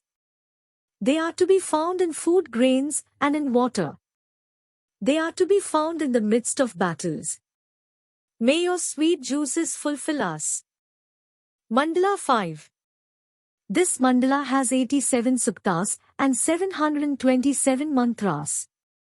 These are ascribed to various sages. The suktas are addressed mostly to Agni, followed by the Vishwadevas, the Maruts and Indra, in that order. We begin with a sukta addressed to the Apris. Apris is a collective name for gods and deified objects. Many such deified objects were forms of Agni. Apri suktas were recited prior to animal sacrifices. The sukta we reproduce is ascribed to the sage Vasushruta, the son of the sage Atri. The meter is Gayatri. Apris. O men! Agni is the learned one. His flames are full of energy and flare up well. Offer into the fire oblations of powerful clarified butter. Agni is the one who is praised by men. May Agni inspire this sacrifice. Agni is the non-violent one. He is the learned one. His rays are full of sweetness. O Agni! Be praised and offer us protection. Come to us on the chariot that brings happiness. Bring our beloved Indra here. Indra is the one who is strong. O men! Spread out a seats mats that are soft as wool. The chanting of hymns has begun. O powerful seats! May you grant us riches. O divine doors! May you open. May you be blessed with excellent qualities, and may you grant us protection in the course of the sacrifice. This refers to the doors of the sacrificial hall. O night and dawn! You are beauteous of form. You increase our life expectancies. You enable this great sacrifice to be performed. We pray to you. O officiating priests! You are divine. May the two of you be praised. May your speed be that of the wind, and may you swiftly come to this sacrifice that is being performed by men. The two divine officiating priests could be Agni and Aditya, or Agni and Varuna. May the three goddesses Ila, Saraswati and Bharati grant us happiness. May they be non-violent. May they come and be seated on the occasion of the sacrifice. Ila has been identified as the goddess of sacred speech and action. Saraswati was a river, and so, a river deity. Later, she came to be identified with the goddess of speech. Bharati has also been identified as a goddess of speech. O Tvashta! You are great and you are the one who grants welfare. Come here and nourish us on the occasion of every sacrifice. Grant us protection. Tvashta was a divine artisan and the architect of the gods. O Vanaspati! You are acquainted with the secret places of the gods. Take our oblations to the gods. Vanaspati means a tree. But here, it seems to signify the sacrificial stake. These offerings are being made to Agni. These offerings are being made to Varuna. These offerings are being made to Indra and the Maruts. These offerings are being made to all the gods. Mitra Varuna. Mitra and Varuna are often addressed in unison and referred to as Mitra Varuna. Mitra presides over the day and Varuna over the night. This sukta is addressed to Mitra Varuna and is composed in the Trishtupa meter. It is ascribed to the sage Shrutavidathreya. O Mitra Varuna!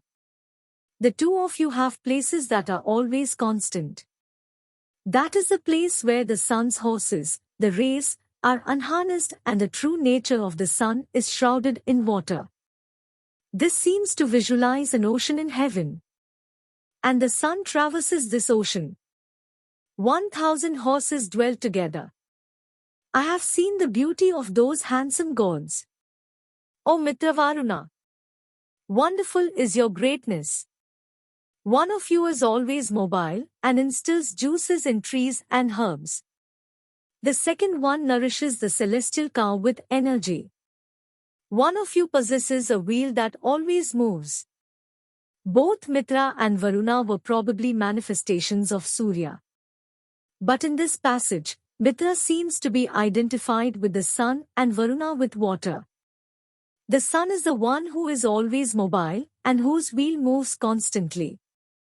The celestial cow is an image for clouds and these are nourished by Varuna's water. O powerful Mitra Varuna! You are the ones who bear up heaven and earth through your energy. You are the ones who nourish and sustain trees, herbs and cows. You are the ones who grant boons with quickness. You are the ones who make rain flow in torrents. O Mitra Varuna! May steeds that are harnessed well bring you here. May the bridles of the horses bring you here. Your forms mirror clarified butter. You make rivers of clarified butter flow down from heaven. The rivers of clarified butter that flow down from heaven must be an image for rain. O Mitra Varuna! You are the source of strength. You have been famous from time immemorial. You protect the earth in the way that mantras protect a sacrifice. You are the source of food grains. You climb into your chariot and come to the place of the sacrifice. Your hands remove all impediments. You are capable of protecting us even when you are at a distance. You are the ones who do not cause violence to anyone. O Mitra Varuna! The two of you combine to preserve righteous deeds through a sacrifice. May you grant us riches.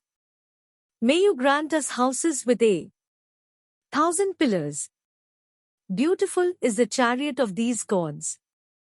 The pillars in the chariot are made of gold. The chariot shines in heaven like lightning. The sacrificial altar has been measured out in an auspicious place. It has been sprinkled with sacred water. May Mitra Varuna come here on their chariot. O Mitra Varuna! When dawn manifests herself and the sun rises, you climbed into your chariot. You climbed into the chariot with golden pillars. From your chariot you gaze upon the earth and the beings who dwell here. O Mitra Varuna! You are the protector of the universe and the granters of excellent boons. You are the ones who cannot be vanquished by the most powerful of enemies. O Mitra Varuna! Pure is your home. Protect us from that home of yours. We desire to obtain riches. We desire to plunder the riches of our enemies. Grant us these boons. Savita. Savita is a manifestation of Surya in his form of the generator. The sukta that follows is addressed to Savita and is composed in the meter Jakti. It is ascribed to the sage Shavashva, son of the sage Atri. The god Savita is great, intelligent and learned. Learned ones devote their minds and their intelligence to the worship of Savita. Savita is the one who knows the best of paths and the best of deeds. It is for that reason that he alone is the source of all fame. May Savita's praise increase. Savita is the one who can see far into the future. Savita is the god who has many forms. He is the one who grants welfare to all bipeds and quadrupeds. Savita is the superior god who makes heaven manifest. When dawn comes, Savita makes his presence felt. All the other gods follow the path that is indicated by Savita. It is Savita who energizes the other gods. Savita is the one who measures out the dimensions of the earth. Great is Savita's energy. O Savita! You travel in the three radiant worlds. You are the one who is associated with the rays of the sun. You approach the night from both directions, rising and setting. O God! Such are your qualities that you befriend everyone. O Savita! You alone are the Lord and ruler of all the worlds that were created. You nourish the universe through your care. You are the king of all the worlds. Brave warriors who possess energetic horses chant hymns dedicated to you. Parjanya. We now have a sukta that is addressed to Parjanya. Parjanya is the god of thunderstorms and rain. The sukta is ascribed to the sage Bhaumotri. It is composed in a mixture of the meters Trishtupa, Anushtupa and Jakti. The clouds are strong and swift. They thunder and grant boons. They instill juices into the wombs of trees and herbs. O men! Pray to the powerful clouds. Pray to them well. Pray to them through these words. And chant their praise in all humility. Clouds lead to lightning and burn down trees. Clouds destroy demons. Such is the terrible fury of clouds that the universe trembles. Those who are evil are destroyed through the thunder of clouds. Clouds shower down rain and preserve those who are righteous. Parjanya encompasses the sky with rain. Like a charioteer spurring on his horses with a whip, Parjanya spurs on the clouds to shower down rain. Parjanya's roar is like that of a lion. It can be heard from a great distance. The clouds shower down the life force on earth. It is then that winds begin to blow. Lightning blazes and trees and herbs drink up the water. The sky itself is nourished. The earth and the entire universe is nourished and begins to prosper. It is the acts of the clouds that make the land fertile. It is the acts of the clouds that make living beings thrive.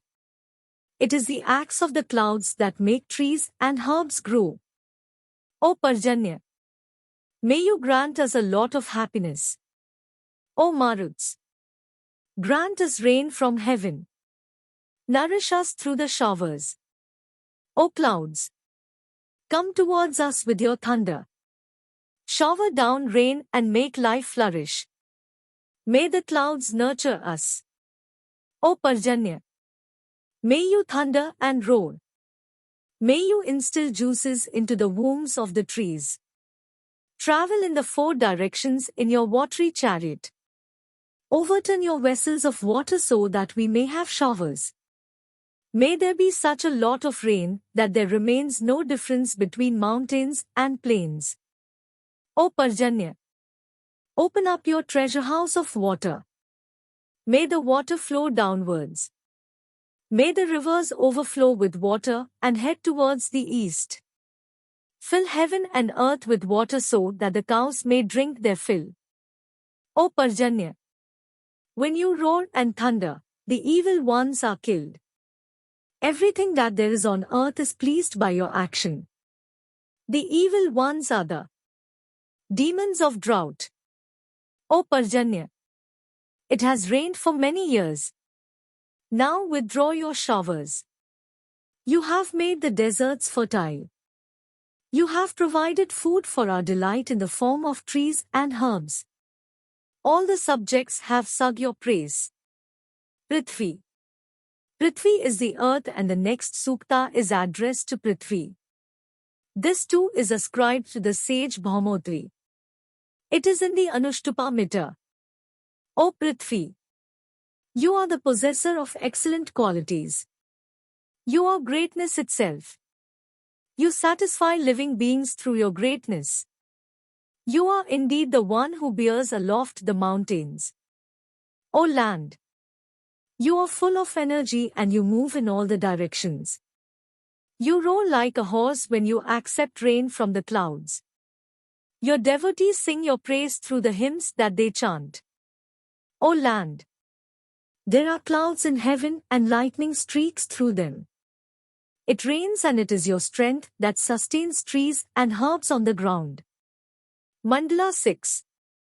This mandala has 75 suktas and 765 mantras. Almost all the suktas are ascribed to the sage Bharadvaja and his family. The suktas are addressed mostly to Indra, followed by Agni. But we have already reproduced suktas addressed to Indra and Agni. Let us therefore start with a sukta that is addressed to cows. This is ascribed to the sage Bharadvaja, descended from Brihaspati. It is composed in a mixture of the meters Trishtupa, Jagti and Anushtupa.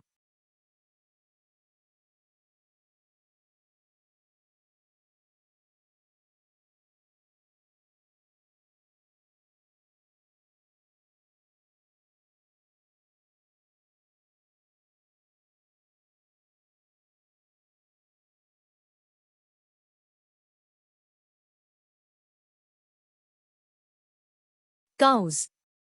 May cows come to our homes and may they ensure our welfare. May cows reside in the cowsheds and please us. Many are the forms that cows take, many the hues. Some of them have calves. May the cows yield milk in the morning so that offerings can be made to Indra. Indra is the one who enables sacrifices to be performed. He is the one who grants food grains. He is the one who grants riches. Indra never reduces the riches of one who gives alms, instead, he increases them. Those who wish to become like the gods are thereby protected at their homes. Cows never perish. Even thieves bear them no hatred. The weapons of the enemies do not pierce cows. He who possesses cows uses their milk to make offerings to the gods. May he always have cows that yield milk. May those who invade us on horses not be able to rob us of our cows. May they not be able to kill these cows. May the cows remain in the possession of he who performs sacrifices. May the cows be free from fear and roam the vast expanses at will. Cows are wealth. May Indra grant me cows. The milk obtained from cows should first be mixed with soma juice. O men! These cows are nothing but forms of Indra.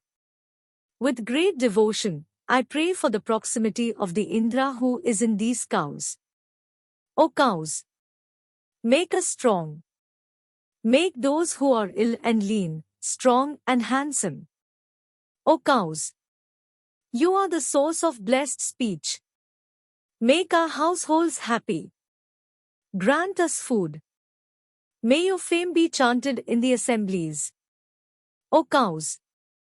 May you have calves.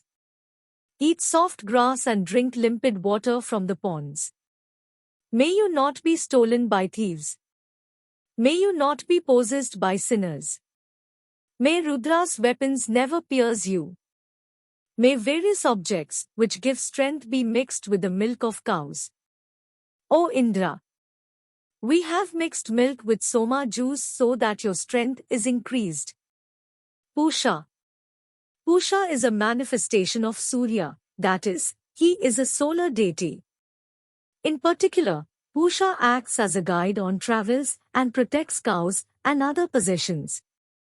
The next sukta is addressed to Pusha. It is ascribed to the sage Bharadvaja and is composed in the meters Gayatri and Anushtupa. O Pusha!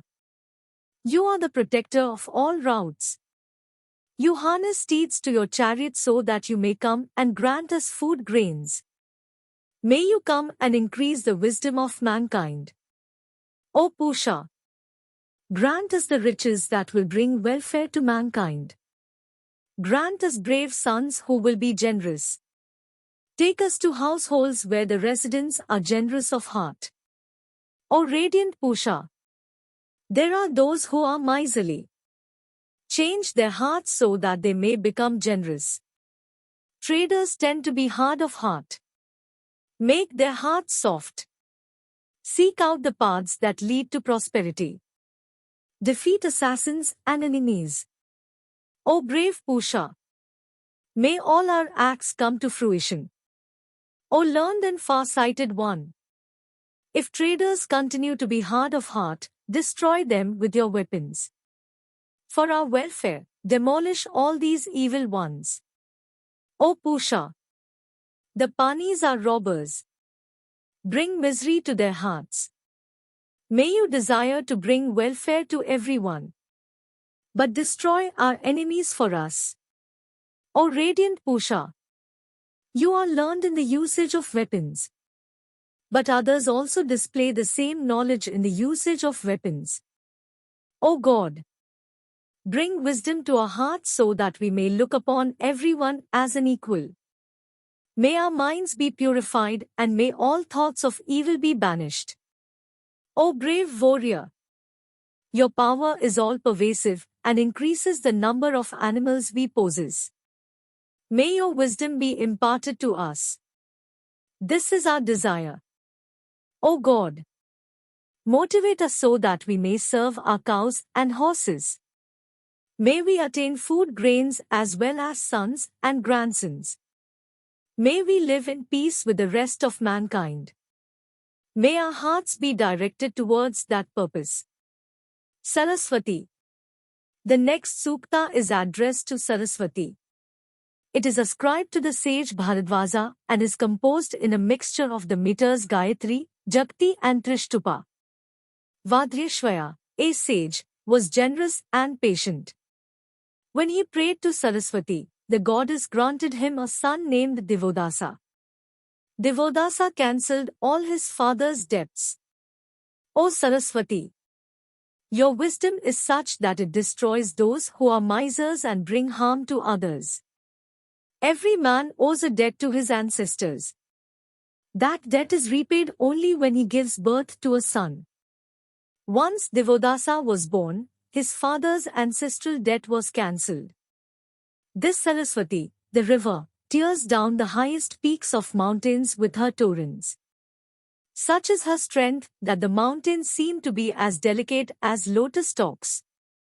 With sincere devotion, we pray to the goddess Saraswati for our protection. O Saraswati, destroy those who criticize God.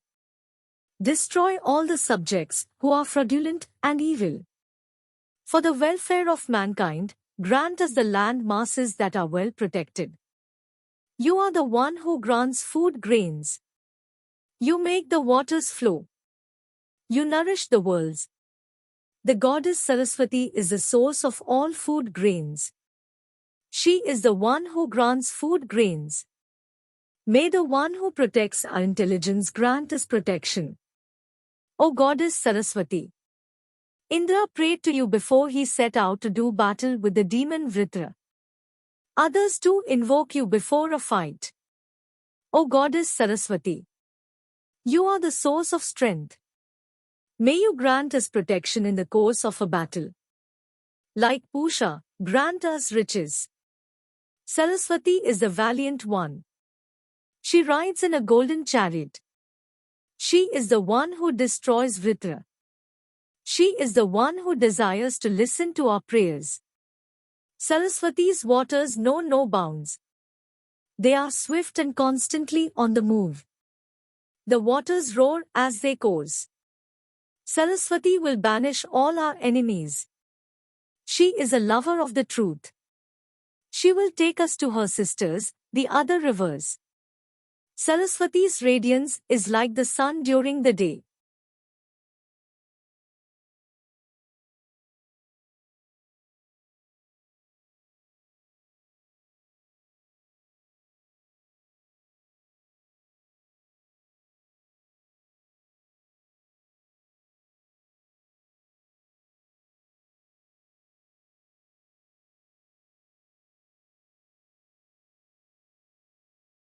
Saraswati is our beloved one.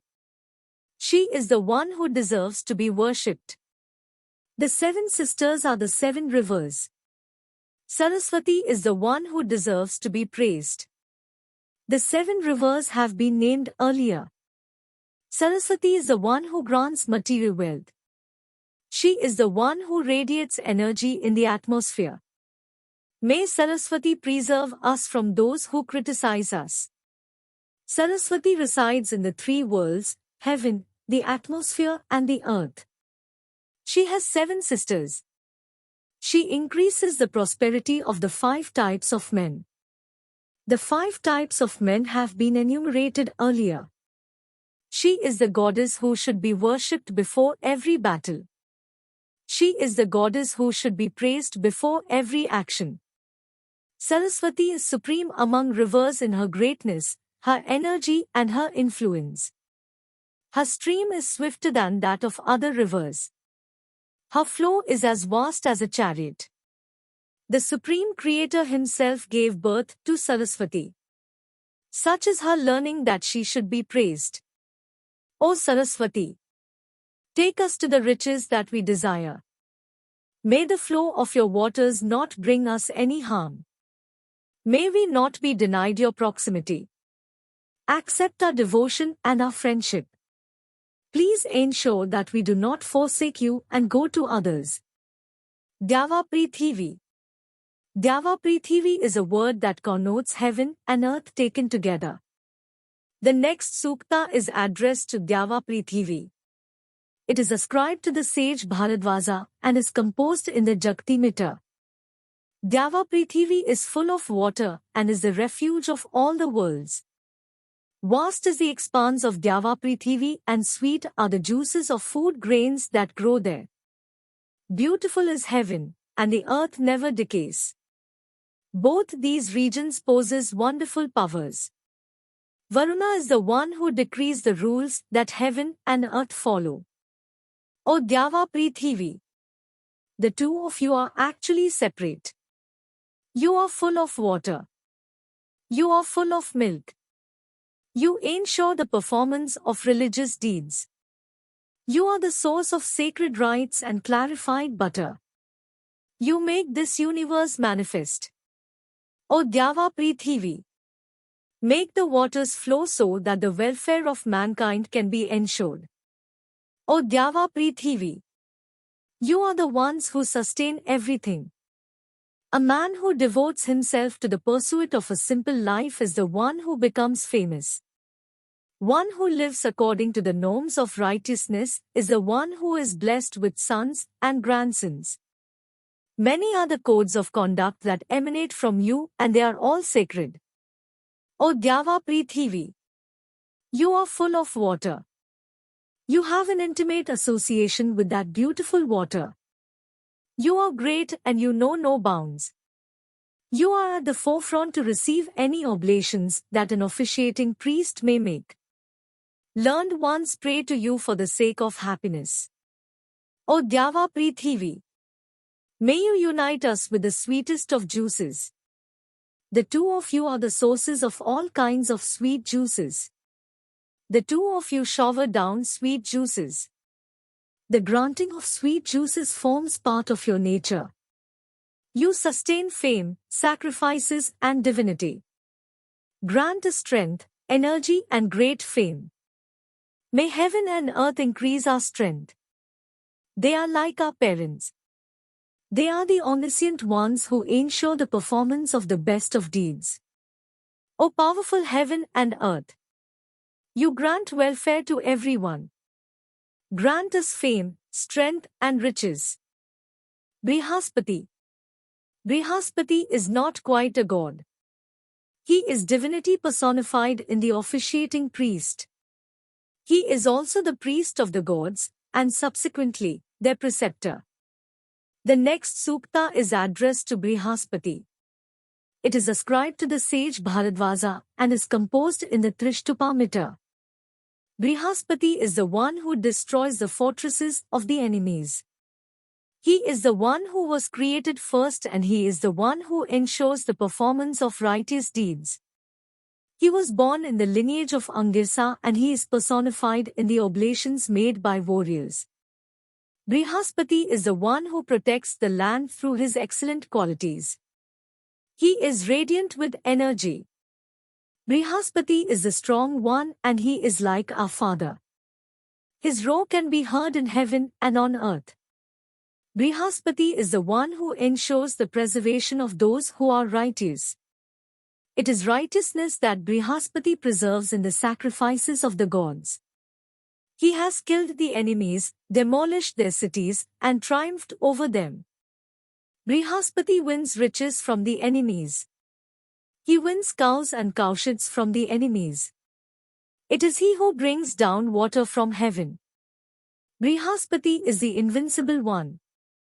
Through his powers, he destroys the enemies. Weapons of war. The next sukta is addressed to various weapons of war. It is ascribed to the sage Bharadvaja and is composed in the meters Trishtupa, Jakti, Anushtupa and Pamkati. Armor. The warrior dons this armor and goes forth to do battle. He looks like a cloud in the armor. The warrior will not be killed, he will attain victory. May the glory of the armor protect the soldier. Bow. This bow will be used to win cows in battle. This bow will be used for the sake of victory. Fierce will be the battle, but the bow will triumph.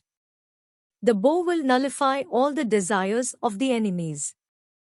The enemies will be defeated and the bow will be victorious in all the directions. The string of the bow. The string of the bow is drawn back up to the ear. It seems to be whispering something into the ear.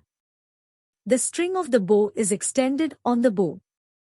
It makes a sound that is like the voice of a woman.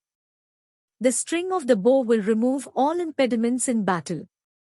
The ends of the bow, like two co-wives who have similar minds, the two ends of the bow remain united in action. Like a mother carrying her son on her lap, the two ends of the bow cradle the arrow. The two ends of the bow help to pierce enemies in battle and destroy them. The quiver. The quiver is the father of many arrows. It has many sons. The clanging of the quiver can be heard in battle. This father of arrows is slung onto the back. The arrows that come out of the quiver destroy the soldiers of the enemy. The charioteer. An excellent charioteer sits astride a chariot and drives the horses where he wills. Marvel at the power of the reins. They take the chariot where one wants. The horses are stronger than bulls. They are so powerful that they swiftly run with the chariot. Loud is the noise that the horses make. They attack the enemies with their hooves. Not retreating for a moment, the horses destroy the enemies. The chariot. In the chariot has been kept fodder that will please the horses. In the chariot have been kept weapons for destroying the enemies. Armor too has been kept in the chariot. May I always be able to sit on the superior chariot that brings pleasure to the mind. Defenders of the chariot. These are the ones who bring pleasure and aid. These are the ones who grant refuge in times of danger. These are the firm and strong ones, armed with the power of arrows. These brave warriors fight on the side of righteousness. Enemies can bring them no harm. Many are the enemies who are defeated by these defenders. Various gods, may Brahmanas, the ancestors, Soma, Pusha and Dyava Prithiri, preserve us from sin and ensure our welfare. May those who traverse the righteous paths grant us protection. May the evil ones not be able to enslave us. This passage does not quite seem to belong to the sukta. The point of the arrow has an excellent trail made of feathers. Sharp indeed is the point of the arrow. The string of the bow is made out of cowhide. And it is with this that the arrow is shot into the ranks of the enemy. There are battles in which warriors fight together, and there are battles in which warriors fight singly. Whatever the nature of the battle, may the point of the arrow bring me pleasure. The arrow, O arrow, may you follow a straight path. Protect me from the four directions and make my body as firm as stone. May Soma increase my inspiration and may Aditi grant me happiness. The whip, O whip, you are the one who drives the horses. It is you who inspire the horses in the course of battle. You descend on the horses from above, and you lash at them from below. The arm guard, it twirls around the arm like a snake. It guards the arm from the lash of the string of the bow. The arm guard is like a learned person who knows the secret of all action. May the arm guard protect the warrior from the four directions. The armguard was worn on the archer's left arm and was fastened on with leather straps. The shaft of the arrow has been dipped in snake venom. It is like the horn of a deer, and a bit of iron has been fixed to the mouth. Parjanya himself has increased the strength of the arrow with his showers. I bow in obeisance before the god of arrows. The head of the arrow used to be tipped with deer horn. Later, iron came to be used. The shaft was often made out of reeds, and it was the rain that made the reeds grow. The arrow has been sharpened by our knowledge. When one lets go, the arrow flies into the ranks of the enemy. May not a single one of the enemy lives. The battlefield like a boy who does not have a tonsure, let the arrow fly where it will. Let Brahmanspati and Aditi bring us happiness on the battlefield. May we always be happy. This is not dear. Brahmanspati is the god of prayers and is sometimes used synonymously with Brihaspati. A boy who does not have a tonsure has not had his sacred thread ceremony. There are thus no restrictions on his movements. And like such a boy, the arrow is free to go anywhere. The armor I cover the delicate parts of your anatomy with armor. King Soma will bless you with the boon of immortality. Varuna will make you great and grant you the best of riches. May all the gods be pleased when you attain victory, and may they work towards this end. Gods, those who want to kill us may be close to us, or they may be far away. They may be our inferiors. But whatever be their nature, may all the gods destroy them. I will be protected as I am armed with the armor of knowledge. Mandala 7. This mandala has 104 suktas and 841 mantras. Most of the suktas are addressed to Indra, followed by those addressed to Agni. All the hymns are ascribed to the sage Vasishtha, although his sons also feature in a few suktas. The first sukta that we choose glorifies Vasishtha and his family. It is composed in the Trishtupa meter. Vasishtha. Those who belong to Vasishtha's family are fair in complexion. They are the intelligent ones who perform righteous action. They wear their tonsures to the right. Great is the joy that Vasishtha and his family have brought me. I arose from my seat and told everyone that I did not wish to be separated from Vasishtha and his family. There is an interpretation that the above words are being uttered by Indra. The brave Indra drinks the soma juice that is offered in vessels. He comes from far away to drink the soma juice that is offered. Soma juice was also offered by Pashadyumna, the son of Vayat. But Indra preferred the soma juice offered by Vasishtha. There was a king named Sudas, and Vasishtha was his priest. So Vasishtha offered the soma juice on behalf of Sudas.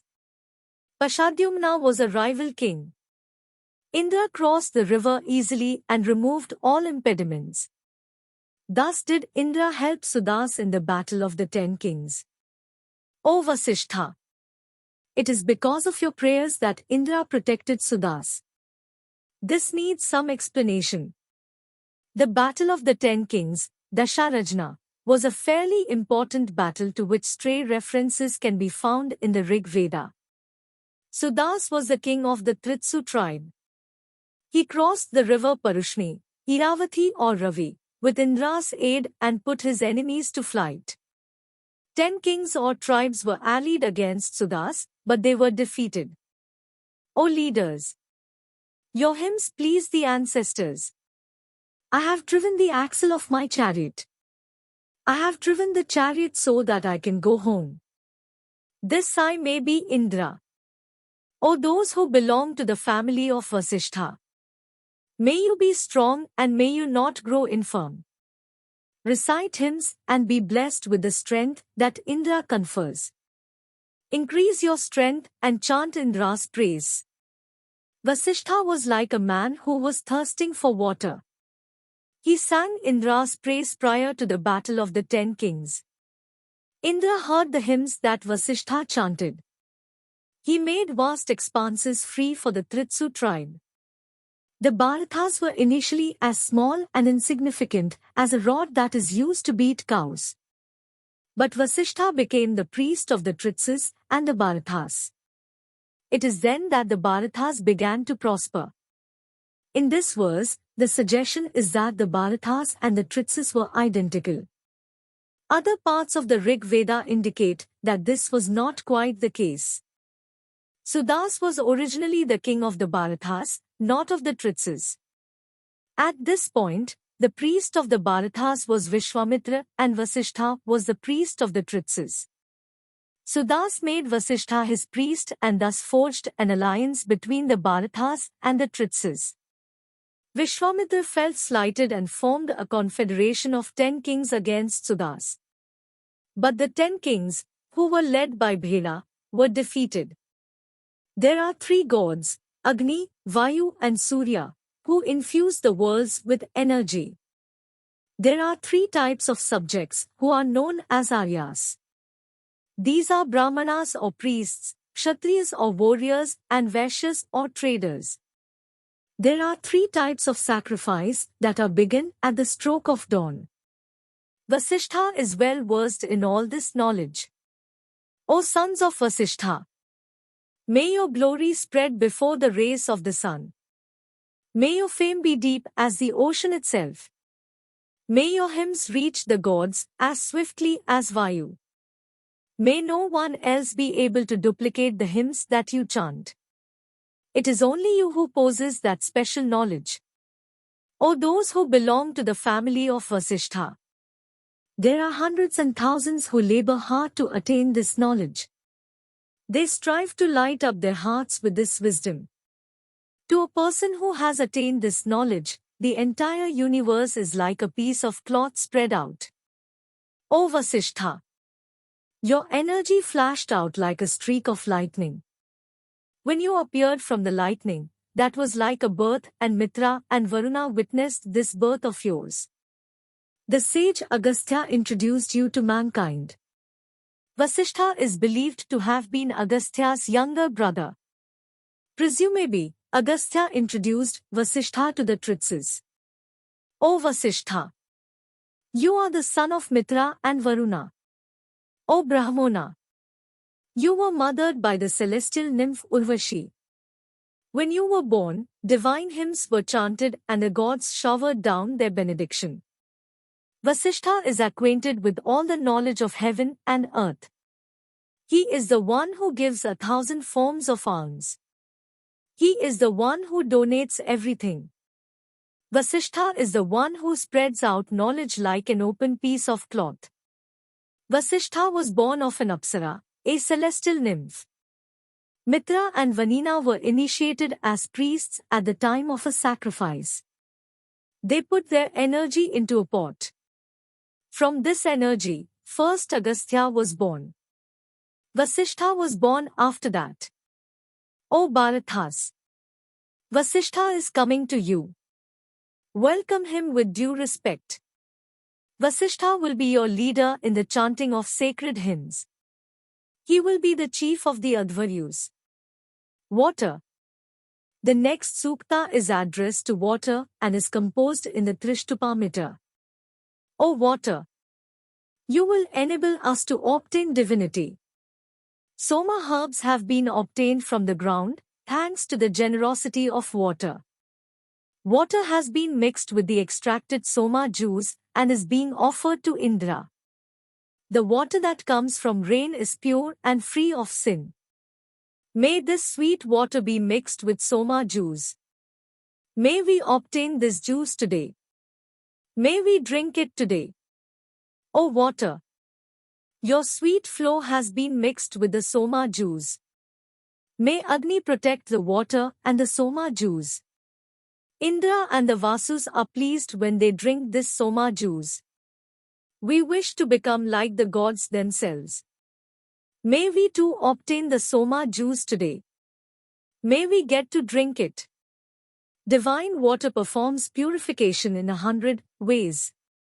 It grants pleasure through the provision of food grains. Divine water is used in the sacrifices of the gods. This is the water that preserves all of Indra's actions. Offer oblations of clarified butter to the water of the rivers. With its rays, the sun spreads the water in all directions. Indra himself dug the routes along which water could travel. O water of the rivers! May your flow grant us the best of food grains and riches. May water always protect us and ensure our welfare.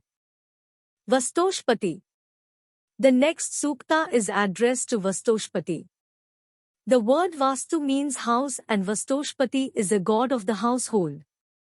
In the course of the hymn, he is also referred to as Indu.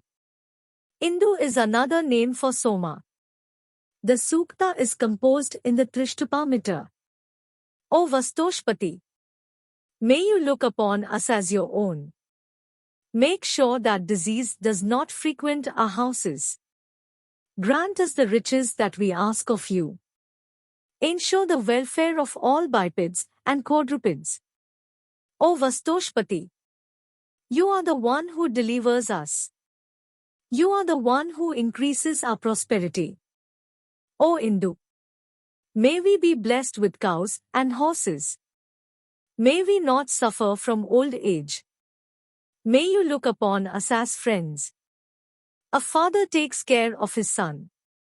Like that, you will take care of us. O Vastoshpati! May we attain happiness and beauty through your blessings. May we get to attend your assembly. May we be counted as members of your assembly. You will grant us the riches that we deserve. You will also grant us the riches that we do not deserve. You will protect all our riches and ensure our welfare. Vishnu. Vishnu was a minor god in the Vedas. He became prominent in post-Vedic times. In the Vedas, Vishnu seems to have been a manifestation of Surya. The next sukta is addressed to Vishnu and is composed in the Trishtupa meter. O Vishnu! Your superior form is one that expands. No one is capable of fathoming your greatness. I know of the two worlds, heaven and earth, that you inhabit. But O God! There is also a world above all these that you inhabit. O Vishnu! The furthest extremities of your greatness remain unknown. He who has been born does not know this. Nor will he who will be born ever know this. It is you who have established heaven above. That is a beautiful sight, fit to behold. It is you who hold up the eastern frontiers of the earth. O Dyava Prithivi! You wish to ensure the welfare of all of mankind. It is for that reason that you produce food grains and cows. O Vishnu! You have held aloft heaven and earth. With mountain ranges, you have made the earth firm. O Vishnu! You have created vast expanses so that sacrifices may be held. O Vishnu and Indra! The two of you are the leaders. You have given birth to Surya, Usha and Agni. The enemies were strong and well protected. But you invaded and vanquished them in your clever way. O Indra and Vishnu! The demon Shambhara possessed 99 invincible fortresses. But you demolished them. You killed the hundreds and thousands of soldiers that the demon Varchasvi sent. This hymn of praise is indeed lofty. It is a hymn that has been composed in praise of the strong and valiant Indra and Vishnu. O Indra and Vishnu! One have submitted these hymns so that they may be chanted on the occasion of the sacrifice. May you provide us food at the time the battle. O Vishnu! I have offered these oblations of food grains to you. O Vishnu! You are the energetic one. Accept the offerings that I have made. May these excellent hymns that I have composed add to your fame. grant us protection and ensure our welfare. The Frog Song. Our final sukta from Mandala 7 is the Frog Song. This is composed in the Trishtupa and Anushtupa meters. What is remarkable about this sukta is the element of satire in the comparison of the priests to the frogs. The Brahmanas who have been observing religious rites have been quiet for a year while the rites were going on. Now that the rites are over, they have begun to recite hymns.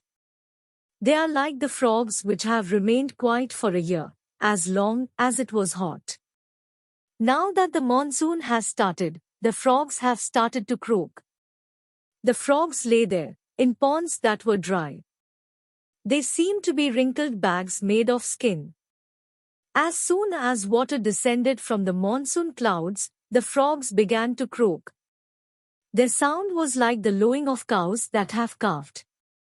One whose throat is parched thirsts for water. The frogs were like thirsty people. When the clouds gave rise to monsoon showers, the frogs started to croak. The sound of the croaking was like the sound of a father talking to his son. One frog went to another, and they gathered together. One frog welcomed another, as the monsoon showers made them all happy. Once it rained, the frogs began to leap. A spotty frog leaped to a green frog and the two seemed to talk. One frog seemed to talk to another. It was almost as if a disciple was conversing with his teacher. The frogs leaped on the water and croaked, and their bodies glistened and shone. One frog croaked like a cow, another croaked like a goat. One frog was spotty, another was green. All of them were frogs, as commonly referred to. And yet they were all different, distinct from one another. Many were their forms and different were the voices in which they croaked. At the sacrifice named Atiratra, Brahmanas gathered together. The frogs were like Brahmanas assembled for such a sacrifice. As soon as the monsoon made the pond full, the frogs gathered together. The first day of monsoon showers is earmarked for such an assembly. Brahmanas observe sacrifices for a year. Soma juice is offered at these sacrifices and hymns are recited at the end of the year. The Advaryu priests sweat as they chant the mantras. No one leaves the place of the sacrifice. No one stays hidden. The frogs were like these priests.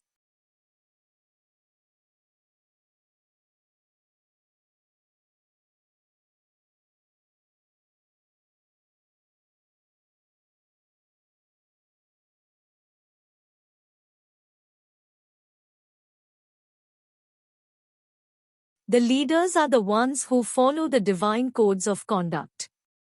They observe the religious rites in each of the 12 months. As soon as it rains, the frogs which have suffered from the heat emerge.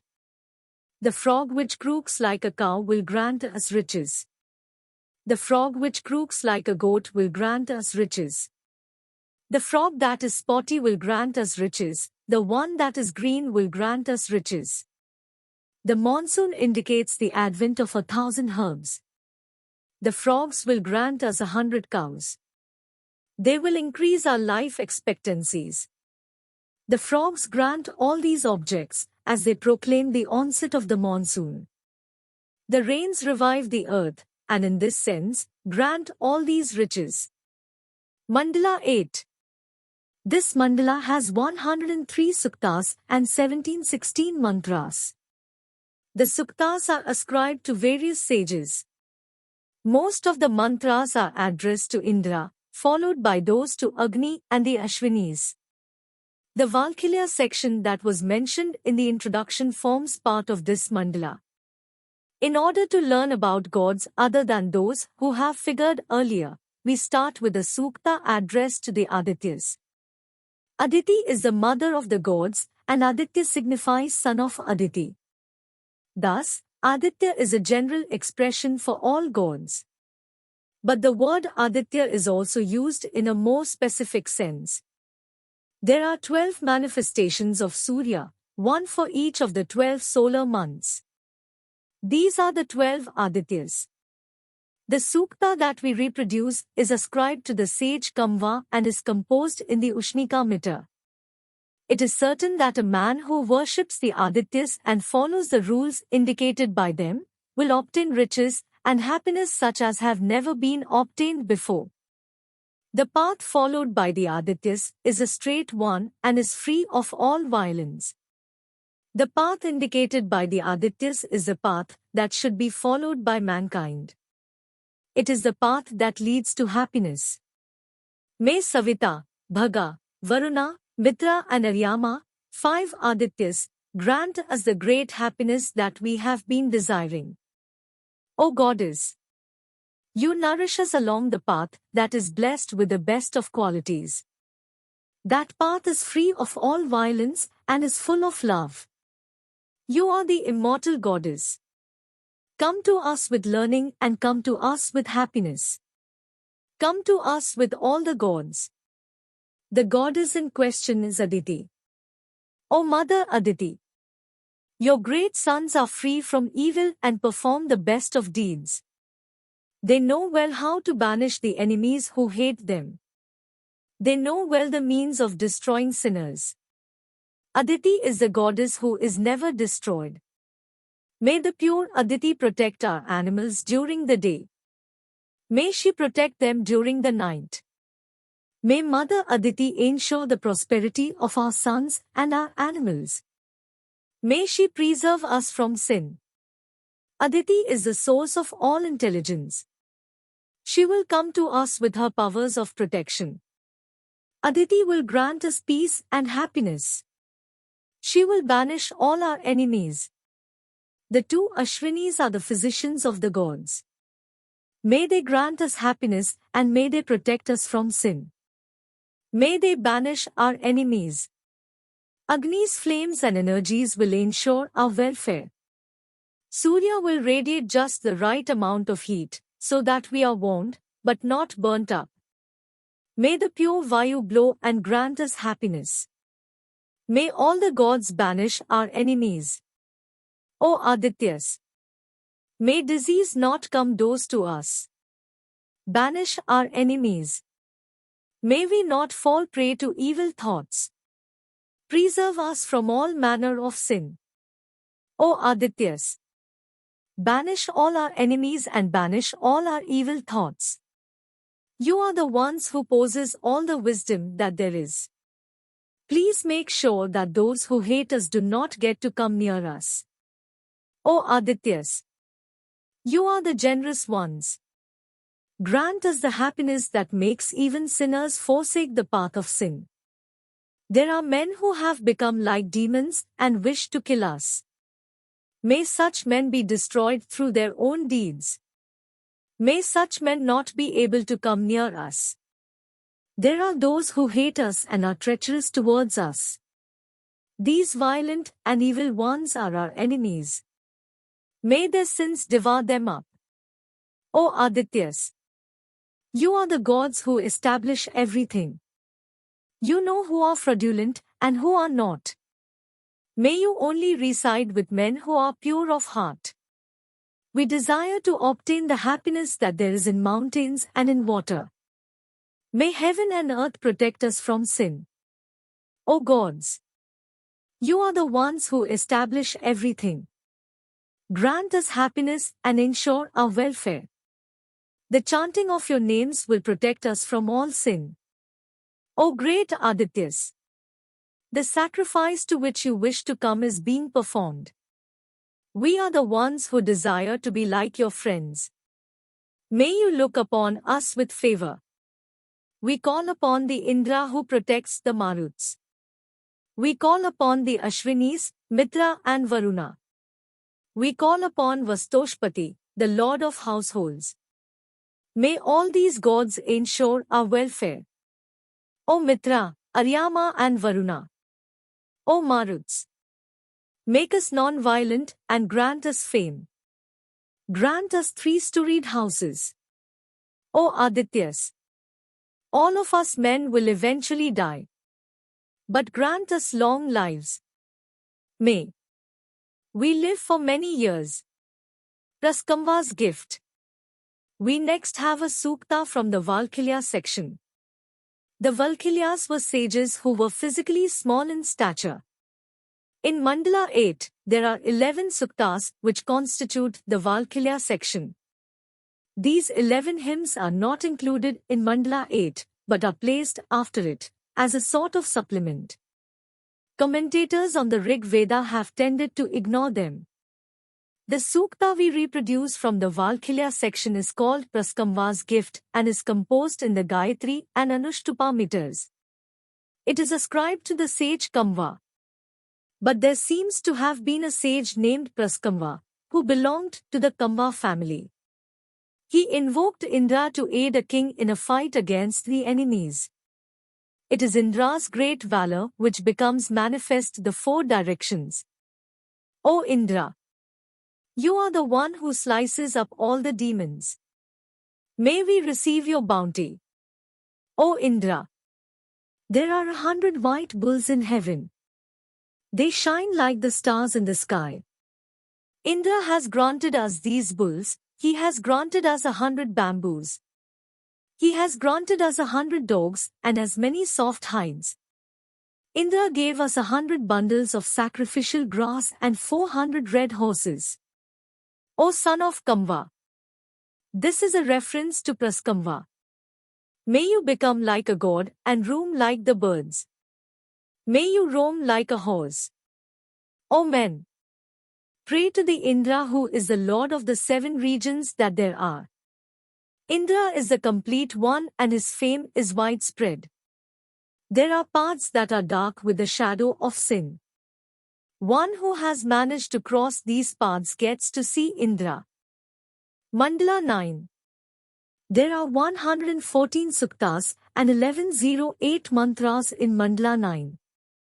Barring a single exception, all the suktas are addressed to Pavmana Soma.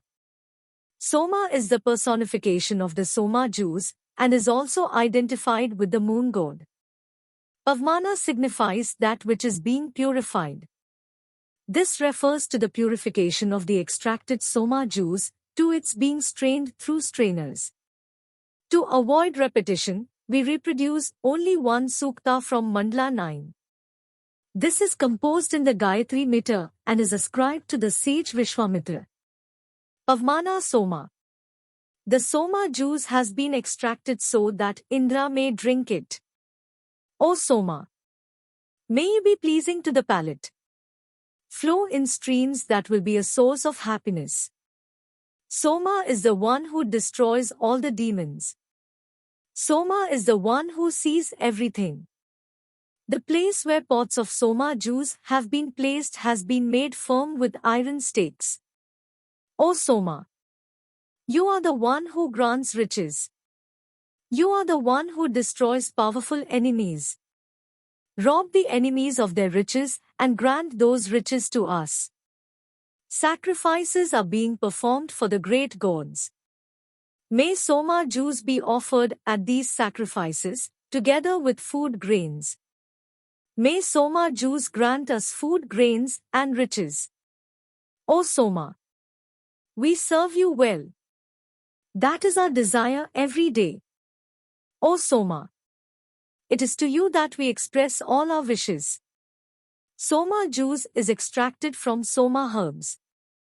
It is then purified. It is poured through a piece of doth that is spread out. It is Surya's daughter who performs the act of straining, an act of purification. Surya's daughter is Shraddha, or respect. The implication is that Soma juice is strained most respectfully, with faith and devotion in one's heart.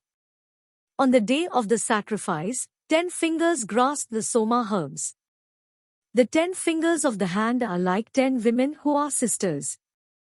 The fingers bring the Soma herbs. They extract the powerful Soma juice from the herbs. Sweet is the juice and there are 3 types of power in it.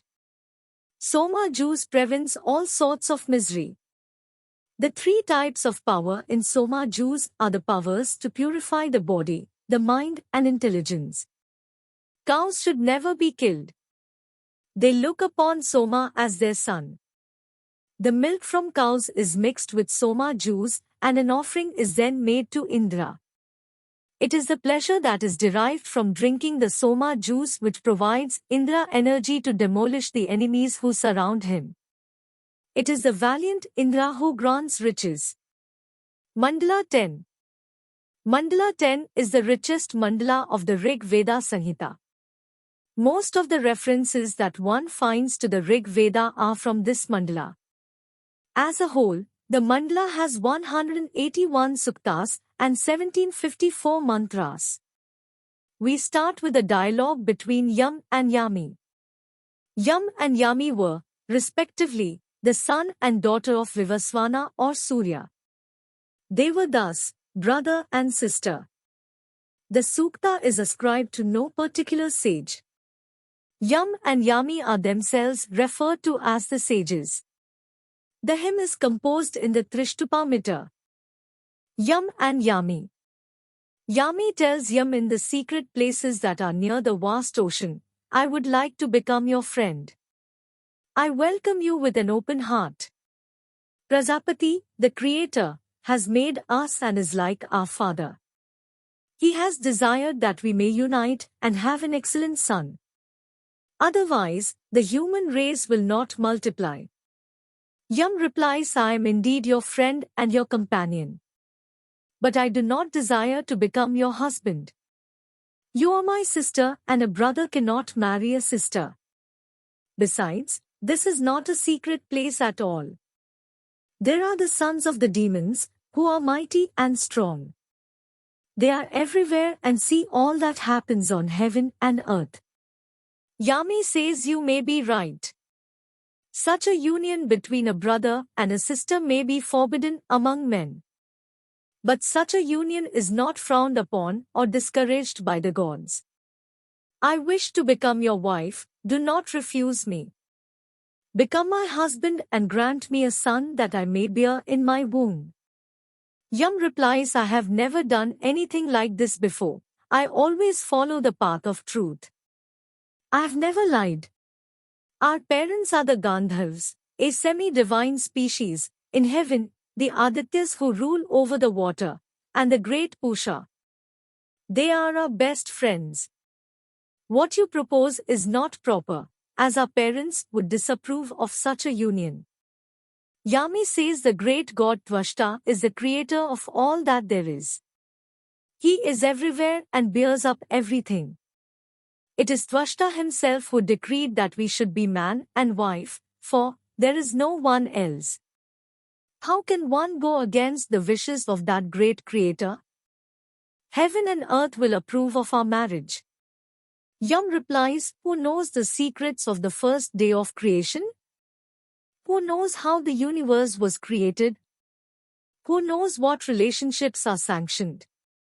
But what you propose is a sin. It will lead to a downfall of the world that Mitra and Varuna preside over. Yami says all that I know is that I want you to become my husband. We will be like the two wheels of a chariot, united in action. Let us be man and wife. Yam replies, the spies of the gods roam throughout the world, night and day. They never rest in one place, their eyes are never closed. If we commit a sin, it will not escape them. You will bring unhappiness to both of us. Go to some other man. You and he can be like the two wheels of a chariot. Establish a relationship with him. Yami says, let night and day grant us what we desire. Let the energy of the sun grant Yam what he wants. Heaven and earth know that there is no one but the pair of us. May Yami become Yam's wife. There is no sin in this. Yam replies, perhaps there will be some era in the future, when a brother may become his sister's husband. But that day has not come. O beauteous one! Wish for someone else as your husband. Seek refuge with another. Yami says, what sort of a brother do I have? He cannot even satisfy his sister's wishes. What sort of a sister am I? I am forced to be unhappy, even though I have a brother to succor me. Many other words I have uttered. I love you. Marry me. Yam replies, unfortunately, it is also true that I do not wish to marry you. A brother who marries a sister commits a sin. Leave me alone. Go to some other man and find your pleasure with him. O beautiful one! Your brother does not wish to become your husband. Yami says, O Yam, you are indeed weak. I have not been able to fathom what goes on in your mind. Do you have some other wife? Has some other woman tied you up, the way a horse is tied up with a noose? Like a creeper entwines itself around a tree, has some other woman embraced you? Yam replies, O Yami, go and embrace some other man like a creeper embracing a tree. May some other man embrace you. May you be able to charm his mind. May he be able to charm you. May you be happy with him. Havirdhanas. The next sukta is addressed to the Havirdhanas. Two shakatas or carts were used at sacrifices to carry offerings, for example, soma herbs. These carts were known as the Havirdhanas. The sukta is composed in the Trishtupa and Jakti meters. It is not clear to which sage the sukta is ascribed, but he seems to have belonged to the Angirsa family. O carts! These mantras originated many years ago. I utter the mantras and place food grains and other sacrificial offerings on you. I take you to the place of the sacrifice. My hymns are like the oblations. May they attain the gods. The gods are the sons of the great Creator. They live in divine places. May the gods listen to my prayers. The two carts are taken to the place of sacrifice together. Men who are devoted to the gods place oblations on the carts. You, the carts, know the place where you are supposed to stand. You are the excellent stands on which soma juice is placed.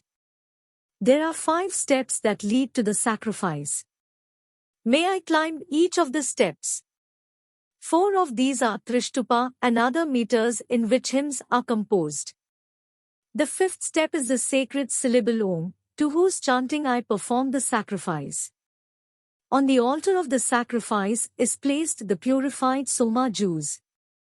For the sake of the gods, may death be banished. May the immortal life that all living beings are entitled to not be destroyed.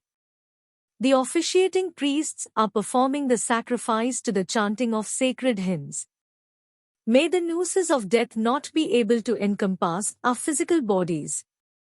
Soma juice is like our father. It deserves to be praised. It is from soma juice that the 7 basic meters emanate. The choristers are chanting the hymns. The 2 carts shine in heaven and on earth. The 2 carts try to nourish men and gods. Mansa. Mansa means spirit. This hymn is addressed to the spirit of a man who is about to die. It attempts to call the spirit back. The sukta is composed in the Anushtupa meter. It is ascribed to sages named Shrutabandhu, Viprabandhu and Gopayana. Your spirit has gone far away. Yam is the son of Vivasvana. Your spirit has gone to Yam. May your spirit come back. You have been born so that you may live in this world. Your spirit has gone far away. It has gone near heaven and the earth. May your spirit return. You have been born so that you may live in this world. Your spirit has gone far away. It has reached the earth which is heated from the 4 directions. This suggests the desert. May your spirit return. You have been born so that you may live in this world. Your spirit has gone far away in the 4 directions. May your spirit return. You have been born so that you may live in this world. Your spirit has gone far away. It has reached the water of the ocean. May your spirit return. You have been born so that you may live in this world. Your spirit has gone far away. It has reached the rays that radiate out in the four directions. May your spirit return. You have been born so that you may live in this world. Your spirit has gone far away. It has reached the water, the trees, and the herbs. May your spirit return. You have been born so that you may live in this world. Your spirit has gone far away. It has reached the sun and the dawn. May your spirit return. You have been born so that you may live in this world. Your spirit has gone far away. It has reached the lofty mountains. May your spirit return. You have been born so that you may live in this world. Your spirit has gone far away, beyond the portals of this world. May your spirit return. You have been born so that you may live in this world. Your spirit has gone far away as is possible to imagine. May your spirit return. You have been born so that you may live in this world. Your spirit has gone far away. It has reached the past and the future. May your spirit return. You have been born so that you may live in this world. Rivers. The next sukta is addressed to rivers. It is composed in the Jagti meter and is ascribed to the sage Premedha. O waters! I sing hymns in praise of your greatness. I chant them at the house of the one who is performing the sacrifice. 21 are the rivers that flow, 7 for each of the 3 worlds. The most famous of all these rivers is the Sindhu, Indus. It is the greatest. O Sindhu! When you headed for the fertile plains, Varuna himself charted out a path for you. Excellent is the course that you follow. You are the source of life for all living beings. The thunder of your roar is heard in the sky, above the earth. Your waters shine as they speed past. The river Sindhu thunders like a bull. The sound it makes is like the clouds thundering before the onset of showers. It has been said that the Sindhu rose in the sky before descending on earth. O Sindhu! A mother goes to her son with love in her heart. A cow goes to a calf that has just been born, to offer it milk. Like that, other rivers head towards a confluence with the Sindhu. You are the leader of the rivers, like a king is the leader of his army. You are foremost among all the rivers. O Ganga! O Yamuna! O Saraswati! O Shutudri! The Shutudri is the Sutlej. O Parushni! O Asikli! The Asikli is the Chandrabhaga or the Chenab. O Marudvridha! This river has not been identified. O Vitasta! The Vitasta is the Jhelum. O Sushoma! The Sushoma is said to be another name for the Sindhu. O Arjikya! The Arjikya has been identified as the Vipasha or the bees. O Sindhu! May you and the other 7 rivers listen to our prayers. Originally, there were 7 rivers including the Sindhu. Moreover, in addition to the Sindhu, 9 rivers are mentioned in the above passage. O Sindhu! You wish to unite with the fast-flowing Gomti river. But first you unite with the river named Tushtama. Then you unite with the rivers Susartu, Shweti, Kubha and Mahatnu. You unite with them, as if you are riding on the same chariot with them. White are the waters of the Sindhu and they flow straight ahead. Fast is the Sindhu and its speed cannot be stemmed. The river is like a fleet-footed stallion. It is as handsome as a beautiful woman. Sindhu possesses excellent horses, beautiful chariots, handsome clothing, and golden ornaments. Its water is pure and it abounds in aquatic plants. Flowering trees line its banks. Sindhu possesses a chariot that brings happiness. To this chariot, steeds are harnessed. Sindhu will bring us food grains in that chariot. The praise of the river is chanted at the time of a battle or a sacrifice. Great and famous is Sindhu's chariot.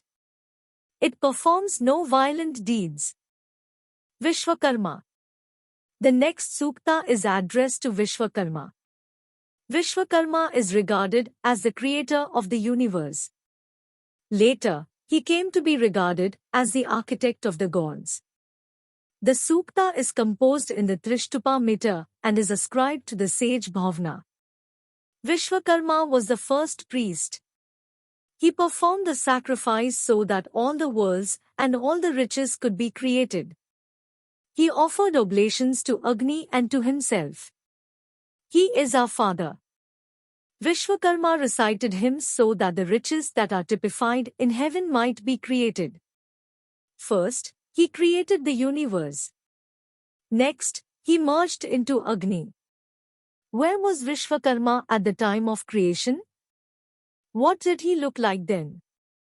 Where did he start his act of creation? How did he go about the task? Who knows why Vishwakarma created the land masses of the earth? Why did he create the vast expanse of the sky? Who knows the answers to these questions? Vishwakarma is the Paramatman. He is omniscient. His mouths, his arms, and his feet are everywhere. It is this Paramatman who created the three worlds. With his own hands and feet, he created heaven and earth at the same time. He is the single and supreme Godhead who oversees the functioning of the universe. What was the forest and what the trees with which heaven and earth were fashioned? O learned one! Search in your mind to see if you know the answer to this question. Think of the place where the Supreme Godhead resides. It is there that he bears up the entire universe. O Vishwakarma! You are the Supreme Creator. You have a superior body, you have a medium body, and you have an inferior body. May all these bodies make the elements our friends. May water be mixed with your body to generate food grains. May we obtain these food grains. O Vishwakarma! The oblations increase your strength. Through your power and wisdom, you bear up heaven and earth. May oblations be offered to heaven and earth at the time of sacrifices. Those who do not perform sacrifices according to the proper rites, may they be deluded. Vishwakarma is the Lord of all riches at all sacrifices. May he grant us heaven and earth. Vishwakarma is the Lord of all speech. He is as swift as the speed of thought. We call upon Vishwakarma so that he may offer us protection at the time of this sacrifice. May he accept our oblations and grant us protection. He is the one who is the source of all happiness and the source of all righteous action. Purusha. The next sukta is the famous Purusha Sukta. Purusha is the embodiment of the universal soul and is thus regarded as the origin of the universe. The sukta is composed in the Anushtupa and Trishtupa meters and is ascribed to the sage Narayana. Purusha is the supreme Godhead who has 1,000 heads, 1,000 eyes and 1,000 feet. He surrounds the earth from the 4 directions. One of his forms is merely 10 fingers tall. But it pervades creation. One interpretation is that Purusha or the Paramatman also has a manifestation in terms of the individual soul or Atman. It is the Atman which is 10 fingers in length. It is the Purusha who is the past and the future. It is the Purusha who is the present. The Purusha flourishes through food grains. He is the Lord of immortality and of divine bliss. Immense is the greatness of the Purusha. But there is a Purusha who is superior to him as well. All the elements that constitute the universe are merely like 1 foot of the Purusha. 3 of his footsteps provide immortality in heaven. 3 of the Purusha's footsteps can be traced in heaven. His form is divided into 4 quarters. 1/4 of his form is born again and again in the universe in the shape of living beings. He created in the 4 directions beings that live on food grains and beings that do not. Beings that live on food grains are the sentient ones. The others are insentient. It is from the Purusha that Virat was created. Above Virat, there is a greater Purusha. Virat was divided into various parts. First, the land and the worlds were created. Physical bodies emerged later. Virat is regarded as the female counterpart of the primeval Purusha. The gods offered oblations to Purusha and Virat. They performed a sacrifice. The spring season was a clarified butter that was offered on the occasion of the sacrifice. The summer season was the kindling and the autumn season was the oblation. Virat was the first to be created and deserved to be worshipped. The gods and the sages saw Virat and Purusha and performed a sacrifice in their honor. From that sacrifice were obtained curds and clarified butter. The birds that fly in the sky were created. The animals that live in the forests where Vayu rules also emerged. Domesticated animals were created. From the sacrifice emerged the mantras of the Rig Veda, Samahins, various meters, and the mantras of the Atharva Veda and the mantras of the Yajur Veda as well. From that sacrifice were created horses and animals that have 2 tusks. Cows, goats and sheep emerged. The Purusha who has been mentioned was described in all sorts of ways. What was his mouth like? Where were his 2 arms? Where were his thighs and where were his feet? Such are the questions that are asked.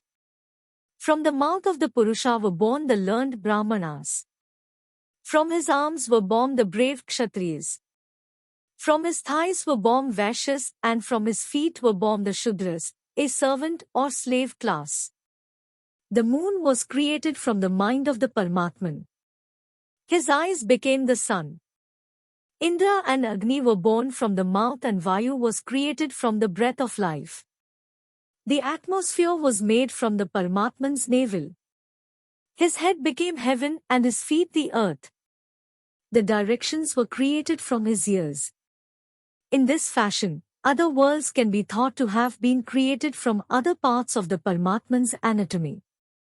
7 were the fencings, the meters, that encircled the place where the sacrifice was held. 21 bundles of kindling were used. The gods performed the sacrifice, and the Paramatman himself was the sacrificial beast. The gods began to perform the sacrifice with the aid of the Purusha.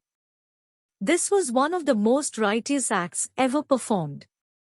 The individuals who performed this righteous act reside in the most sacred of places. It is certainly the case that learned men go to that most happy of places. Urvashi and Pururava. In this sukta, Urvashi and Pururva are described as the divinities to whom the hymn is addressed. They are also described as the sages to whom the hymn is ascribed. The entire hymn is in the form of a dialogue between Urvashi and Pururva. The sukta is composed in the Trishtupa meter. In a naturalistic sense, Pururva has been interpreted as the morning sun and Urvashi as the dawn. The sukta in question is however based on a more earthy legend. Urvashi was an apsara from heaven who was banished to the earth. There she encountered King Pururva and Pururva wished to marry Urvashi. Urvashi agreed, subject to 2 conditions being met. The first was that Pururva should always take care of 2 rams that Urvashi possessed. The second condition was that Urvashi should never see Pururva naked. The couple married and lived together for 4 years. But the Gandharvas plotted to take Urvashi back to heaven. One night, they stole one of the rams. In an attempt to catch the thief, Pururva rose from his bed, without having the time to put his clothes on. At that moment, there was a flash of lightning and Urvashi caught a glimpse of her husband naked. Since the conditions were violated, Urvashi vanished and returned to heaven.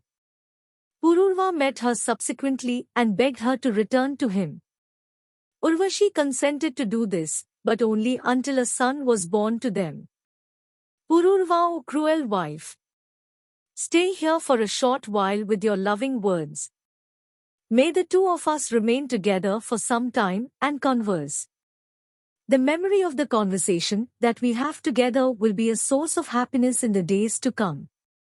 Urvashi, what purpose will these dry words serve? What happiness can be gleaned from them? I will disappear from your presence like the dawn. O Pururava! Return to your home. I am as elusive as the wind. Pururva, your separation has caused me much pain.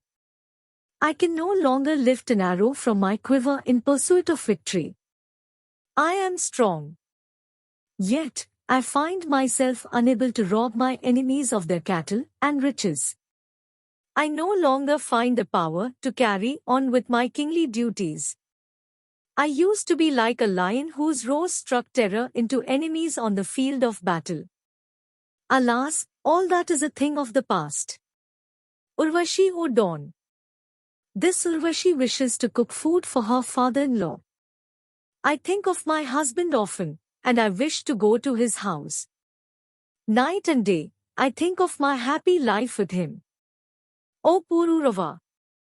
I think of the joy we have had together. I never had any feelings of jealousy for my co-wives.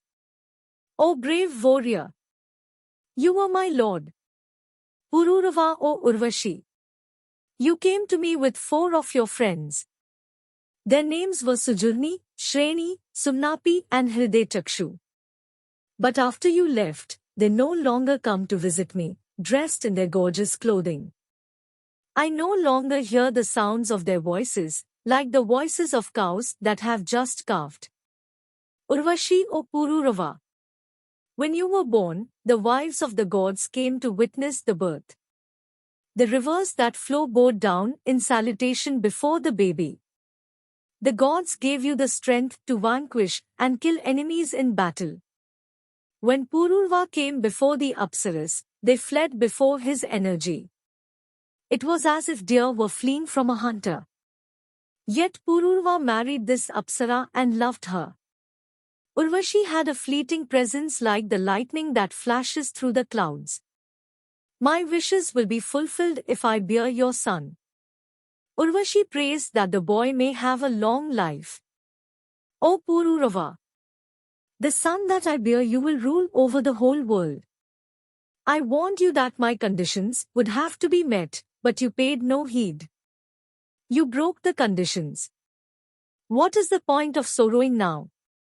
Pururva, when will you give birth to a son who will address me as father? He will come to me and who will wipe his tears then? How can a son be born who will lead to his parents being separated? When will your son frolic in the house of your father-in-law? Urvashi, I will answer your questions. When your son cries, I will pray for his welfare. I will make sure that he has no reason to cry. I will send your son to you when he is born. It is time for you to return home now. Do not be ignorant. It is impossible for me to be with you now. Pururva, I was your beloved husband, but I have fallen from that pedestal. How does it matter if I die unprotected in distant lands? How does it matter if I sleep on the ground or die in grief? How does it matter if wolves devour me in the forests? Urvashi, O Pururava! May you not die. Do not fall from your pedestal. May you come to no harm and may wolves not bring you grief. May you be preserved. The love of women is but fickle. Their hearts are as cruel as those of wolves. I adopted the form of a woman and lived among men. I lived with you for the space of 4 years. I loved you. Those memories will serve me well once I take leave of you. Pururava, you are the joy of the atmosphere. I am the generous Pururava, I am the performer of great deeds. One love you.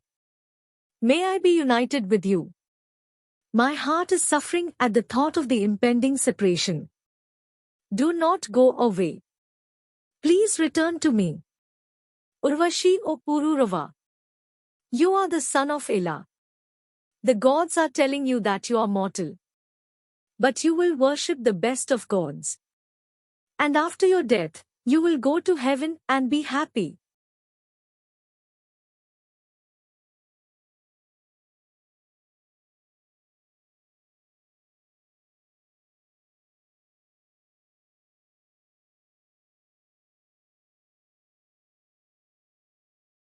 Herbs. The next sukta is a praise to herbs. It is ascribed to a sage named Bhishag, born in the line of the sage Atharvan. The hymn is composed in the Anushtupa meter. Many are the forms that herbs take. They are full of juices. The gods themselves gave birth to herbs in 3 different periods of time. The 3 periods of time are the season spring, monsoon and autumn. I know that the brown herbs are to be found in 107 different places. 107 is probably simply a large number. O herbs! You are like our mothers. You are to be found in 100 different places. You have 1,000 saplings. Many are the acts that you are capable of performing. May you cure us of all ailments. O herbs! May you thrive and may you have flowers. May you look upon patients with favor.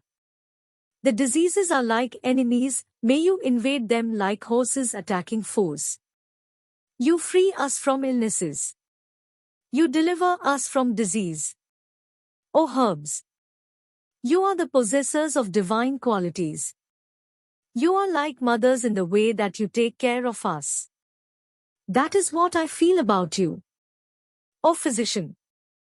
I grant you my horses, cows and clothing for the sake of these herbs. O herbs! It is certain that you grow on trees. You are to be found on the Palasha tree. You are praised by mankind and you are the ones who nourish cows. Like kings coming together to do battle, various herbs come together and mingle. The physician is a learned person. He is well versed in the treatment of diseases and ailments. I know the names of the herbs Ashwavati, Somvati, Udotsa and Urjanti. These and other herbs heal the body. Like cows emerging from cowsheds, all sorts of powerful juices emerge from herbs. O man! These herbs will serve your body and grant you the wealth of good health. O herbs! Your mother is named Kriti, relief. You cure ailments and banish all disease.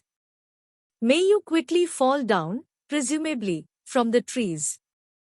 May he who is a patient be quickly cured. Like a thief invading a cowshed, the herbs invade all sorts of disease. Herbs! Banish all the ailments that cause trouble to the body. I grasp with my hands herbs that are a source of strength. Like animals fleeing before a hunter, the symptoms of the disease run away. O herbs! The disease has entered the limbs and the bones of the patient. May the herbs enter his body and purge all disease. O disease! Fly away like birds. Run quickly away. May you have the speed of the wind. O herbs! The juice of one herb is mixed with that of a second. The juice of the second herb is mixed with that of a third. May all the herbs of the world be united in listening to my prayers. May I be protected. There are herbs that have fruit, and there are those that do not. There are herbs that have flowers, and there are those that do not. All these herbs were created by Brihaspati. May all herbs free us from illness. May herbs protect me from all curses. May herbs protect me from the weapons of Varuna, Yam and the other gods. May herbs make me free. The herbs descended from heaven. If the herbs look upon a person with favor, he never suffers from ill health. Soma is the king of herbs. Soma is blessed with many qualities. O Soma, you are the best of the herbs. May you fulfill my desires and may you bring happiness into my life. The herbs are to be found on earth and Soma is their chief. Brihaspati created the herbs so that they may cure patients. O herbs, the one who digs you out of the ground, may he not be destroyed. I dig you out from the ground for the sake of the patient. May the patient not be destroyed. May all bipeds and quadrupeds be free from disease.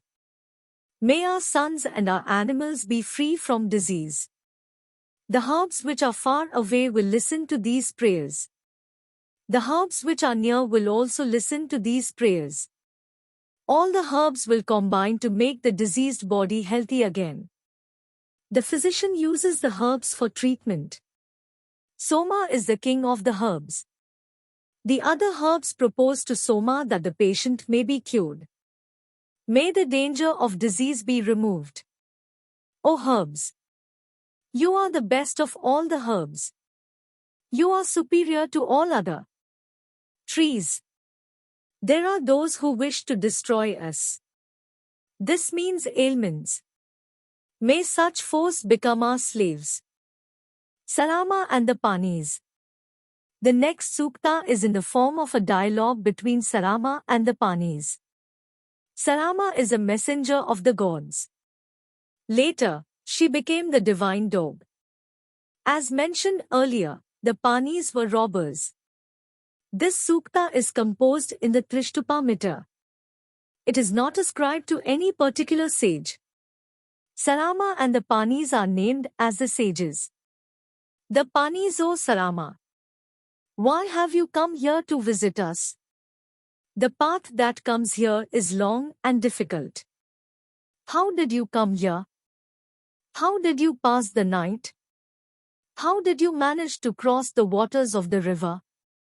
The Panis have stolen some cows and have hidden them in a mountain cavern. This place is surrounded by a river. Sarama, O Panis, I am Indra's messenger. It is he who has sent me to you. You have stolen a lot of cows, and it is my desire to retrieve them. The waters of the river could do me no harm as I was protected by the gods.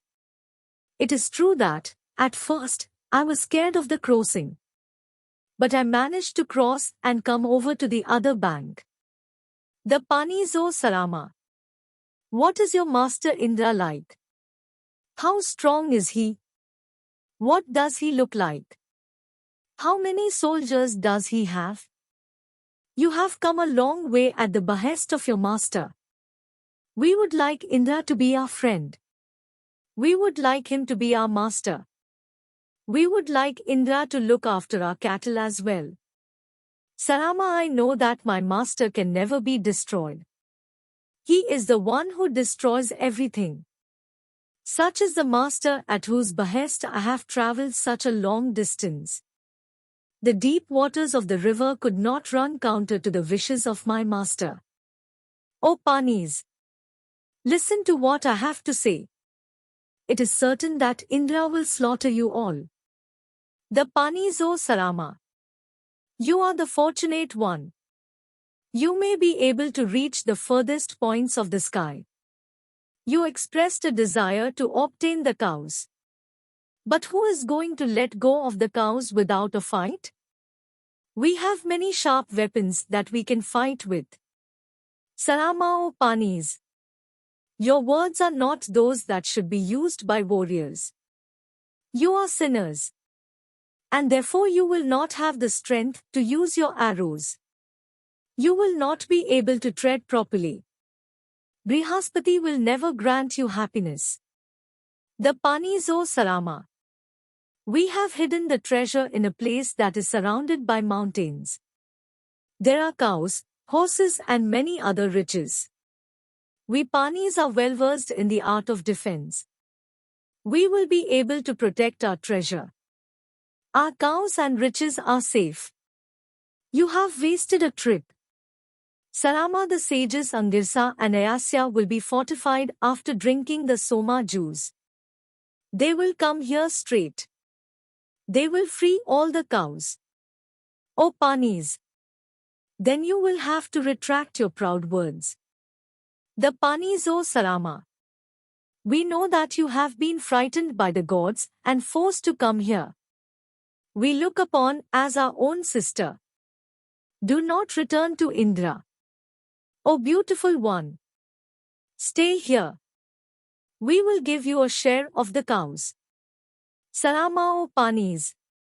I cannot be your sister and you are not my brothers. I do not know these relationships. I only know Indra and the powerful Angirsa. When I return and tell Indra what has happened, he will come and invade you. He will deliver the cows. You will run far away if you know what is good for you. O Panis! Flee far away. Free the cows and let them go up to heaven. Brihaspati will receive the cows that you have secreted so well. You have tried to keep it a secret. But Soma, Indra and the sages have found out where the cows are hidden. Prajapati. The next sukta is addressed to Hiranyagarbha or Prajapati, the creator. It is composed in the Trishtupa meter and is ascribed to no particular sage. Prior to the act of creation, only Hiranyagarbha was there. Hiranyagarbha is the Paramatman. He is the one and only one who created the universe. He is the one who bears aloft the earth and the atmosphere. The Paramatman is the source of all happiness. It is Him that we worship through our oblations. He is the one who provides the knowledge of the Atman. He is the source of all strength. All the worlds and all the gods follow His instructions. It is His decree that is followed everywhere. In the shadow of His refuge there is the seed of immortality. To forsake the Paramatman is to get to know death. The Paramatman is the source of all happiness. It is Him that we worship through our oblations. His greatness makes Him the Lord of all things, sentient and insentient. He alone is the King of all things, mobile and immobile. He is the master of all bipeds and quadrupeds. The Paramatman is the source of all happiness. It is Him that we worship through our oblations. The snow-clad mountains have been created by His power. The rivers that flow and the earth that moves have been created by Him. It is He who created the oceans and the sky. The four directions owe their origin to His strength. The Paramatman is the source of all happiness. It is Him that we worship through our oblations. It is He who instilled energy in the sky and the atmosphere. It is through His grace that the earth has been made firm. He created heaven and He established the sun in the atmosphere. It is He who placed water in the sky. The Paramatman is the source of all happiness. It is Him that we worship through our oblations. Heaven and earth are full of sound. But they are formed so that living beings may be protected. It is His will that has achieved all this. It is through His powers that the sun rises and shines in the sky. The Paramatman is the source of all happiness. It is Him that we worship through our oblations. The great fire and the entire universe was created by Him. It is He who bore the golden, Hiranya, egg, Anda, from which the universe was created. He is Hiranyagarbha. He is the one who made watercourse in the universe. He is the supreme Prajapati. He is the one who provided water so that gods and other living beings could thrive. The Paramatman is the source of all happiness. It is Him that we worship through our oblations. He is the creator of sacrifices and of the water that pervades the universe at the time of destruction. It is through His grace that the waters rise up into the sky. He is the Lord of all the gods. He alone is supreme. The Paramatman is the source of all happiness. It is Him that we worship through our oblations. May the Creator of the earth preserve us from all harm. He is the origin of righteousness, and He is the Creator of heaven. He is the source of the waters that bring bliss. The Paramatman is the source of all happiness. It is Him that we worship through our oblations. O Prajapati, there is no one else but you. You alone are the one who permeates the past, the present, and the future. You are the vastness itself. We offer oblations to you so that our desires may be fulfilled. Grant us our wishes. May we be the possessors of riches. Creation. Let us next have a sukta on creation. It is addressed to Prajapati and is composed in the Trishtupa meter. The sukta is not ascribed to any particular sage. After the destruction, there was no truth. Nor was there any untruth. This was prior to the creation and there were no worlds then. The objects that can be seen in the sky were not present. Who was it that covered up everything then? Where were all objects then? Where were the deep and silent waters? At that time, there was no death. But nor was there immortality. The sun and the moon were not there. Therefore, there was no sense of night or day. Winds did not blow. The Brahman alone was there. And it was the Brahman alone who breathed through his powers. Apart from the Brahman, there was no other object. This was the scene of destruction and chaos that prevailed before creation began. Everything was shrouded in darkness. There was water all around. All that could be seen around was the power of the Brahman. The time of creation came. The idea of creation entered the Paramatman's mind. From the powers of his mind, he first created the origin of seeds. Through the intelligence of his heart, he next created the elements that constitute the universe. It was the Purusha who bore the seeds. The power of greatness was created. The rays that emanated from the Paramatman spread out in all the directions, above and below. No man knows and no man can tell how creation began. Men are ignorant of who performed the act of creation. Even the learned ones were born only after creation started. How can one oneself say how one was created? No one is learned enough to know about the creation. How does one know who bore all that was created? The learned ones only know that the Paramatman, the Creator, resides above. And even that knowledge is probably suspect. The forests. We now have a sukta addressed to the goddess of the forests. This is composed in the Anushtupa meter and is ascribed to the sage Devamuni. O goddess of the forests! You can be seen in the forests and in the wilderness. But you vanish before our eyes. Why are you not seen in towns and villages? Why do you go to the deserted forests? Do you not feel sacred there? There are animals that roar in a loud voice. There are animals that call in a soft voice. When these two types of voices mingle, the sound is that of a musical instrument, veena, being played. It is as if the animals are chanting the praise of the goddess of the forest. Animals like cows also graze in the forest. The trees and creepers that grow in the forest seem to set up a canopy above one's head. When it is evening, carts emerge from the forest. They are laden with saplings and firewood. It is almost as if the goddess of the forests is sending the carts home. O goddess of the forest! There a man is calling to his cows. There is another chopping down firewood. Men who spend the night in the forests hear all sorts of sounds and are frightened. So it is said. The forests do not perform violent acts towards anyone. In fact, no one brings any harm to the forests.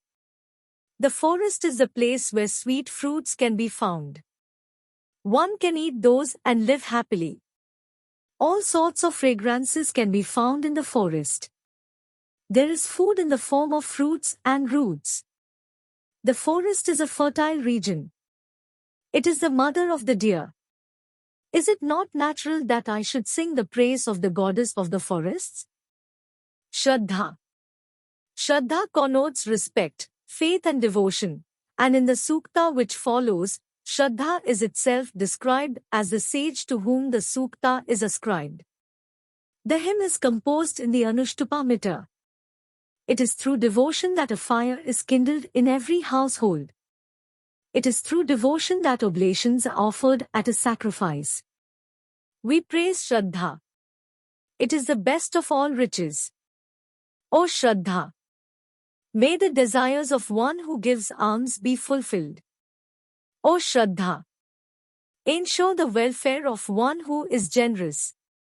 Listen to these words of mine, and grant the desired fruit to those who are performing the sacrifice. Indra and the other gods decided to destroy the powerful demons. You ensured that their desires were fulfilled. Like that, may the wishes of those who are performing the sacrifice be granted. Gods and men pray to devotion so that they may be protected from strong winds. They make up their minds that they will worship Shraddha. May Shraddha grant them riches. We pray to devotion in the morning. We pray to devotion in the middle of the day. We pray to devotion in the evening. O Shraddha! Grant devotion to those of us who live in this world. Shachi. Shachi is Indra's wife. In the sukta that follows, she exults at her triumph over her co-wives. She is the sage to whom the hymn is ascribed, and the hymn is composed in the Anushtupa meter.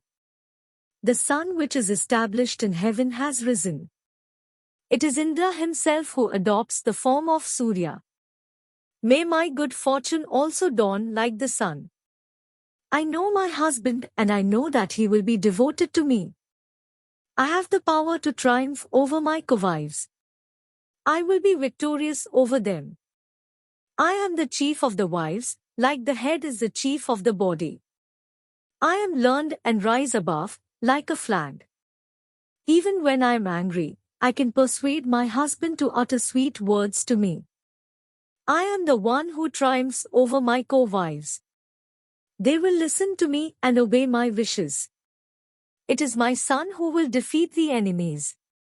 It is my daughter who will be adorned. I will triumph over everyone. I am the one who, with my husband, will be famous. My husband Indra gains his strength from the oblations that are offered. He is supreme in the universe. O gods! It is I who offer those oblations. It is thanks to this that my co-wives have been subdued. I do not have enemies. I triumph over my enemies. I am the victorious one who triumphs over all. Just as the power and the energy of enemies gets destroyed, the power and energy of my co-wives have been neutralized by me. I am the one who defeats others. I have defeated my co-wives. I will lord over Indra and his relations. Such is my wish.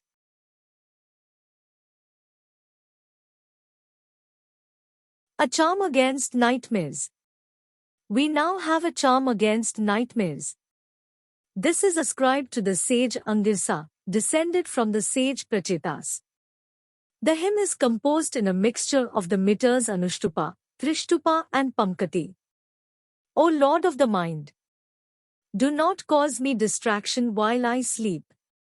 May you be banished. Go far away. Go and dwell in distant regions. Tell Niriti, the goddess of sin, to keep her distance. I am still alive and my mind is preoccupied with thoughts of the material world. Let her not bring me grief.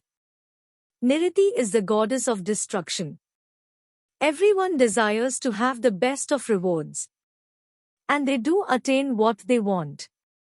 I ask the favor of Yam, the son of Vivasvana. May he not cause me unhappiness. May my mind be able to think of various subjects. When I am awake, I think of the various misfortunes that may descend on me. When I go to sleep, I try to be free from fear and think of the good things that may happen to me. But the various misfortunes plague me in my sleep. O Agni, please ensure that such nightmares keep their distance. O Indra, O Brihaspati, if I have committed sins against you, please forgive me. May those sins not give rise to nightmares. May Angirsa Arid the learned Varuna preserve me from all manner of sin. Today is the day when I will be victorious. Today is the day when I will attain my desires. I have been cleansed of all sin. I have been forgiven all the sins that I, asleep or awake, may have committed. I have even been forgiven the sins that I may have thought of committing. May sin plague only those who hate me. The destruction of rivals. The next sukta is a prayer for the destruction of rivals. It is ascribed to the sage Rishbha and is composed in the Anushtupa and Mahapamkati meters. O Indra, make me the best among all my peers. May I have special powers so that I can defeat my enemies. May I defeat my enemies and become radiant. May I become the possessor of cows. I am the one who destroys enemies. I will be like Indra. No one will be able to hate or hurt me. All my enemies will have to cower down before my feet. The two ends of a bow are tied down with the string of the bow. O Lord of speech, I tie you down like the two ends of a bow. Influence the words that my enemies utter, make them speak humbly to me. I will be the one who will vanquish everyone. I will be the powerful and strong one. O my enemies, I conquer your minds. I conquer your deeds. I conquer you in battle. O my enemies, I will rob you of all your good qualities and become superior to you in every respect. I will be acknowledged as your leader and adorn you like a crown. You will be gathered together at my feet and croak like frogs do from a pond. The King. Our next sukta is a hymn that was recited when a new king was crowned. It is ascribed to the sage Dhruva Angirsa and is composed in the Anushtupa meter. O King, you have been crowned the Lord of this kingdom. You are our King. May you always be constant and firm.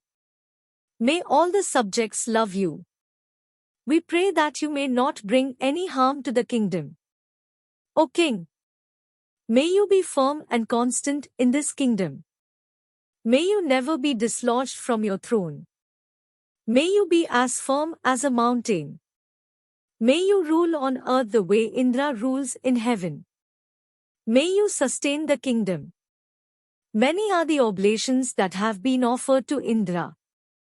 May Indra be pleased and bless this king. May Soma look upon this king with favor. May Brahmanspati look upon this king with favor. Let the sky be firm. Let the earth be firm.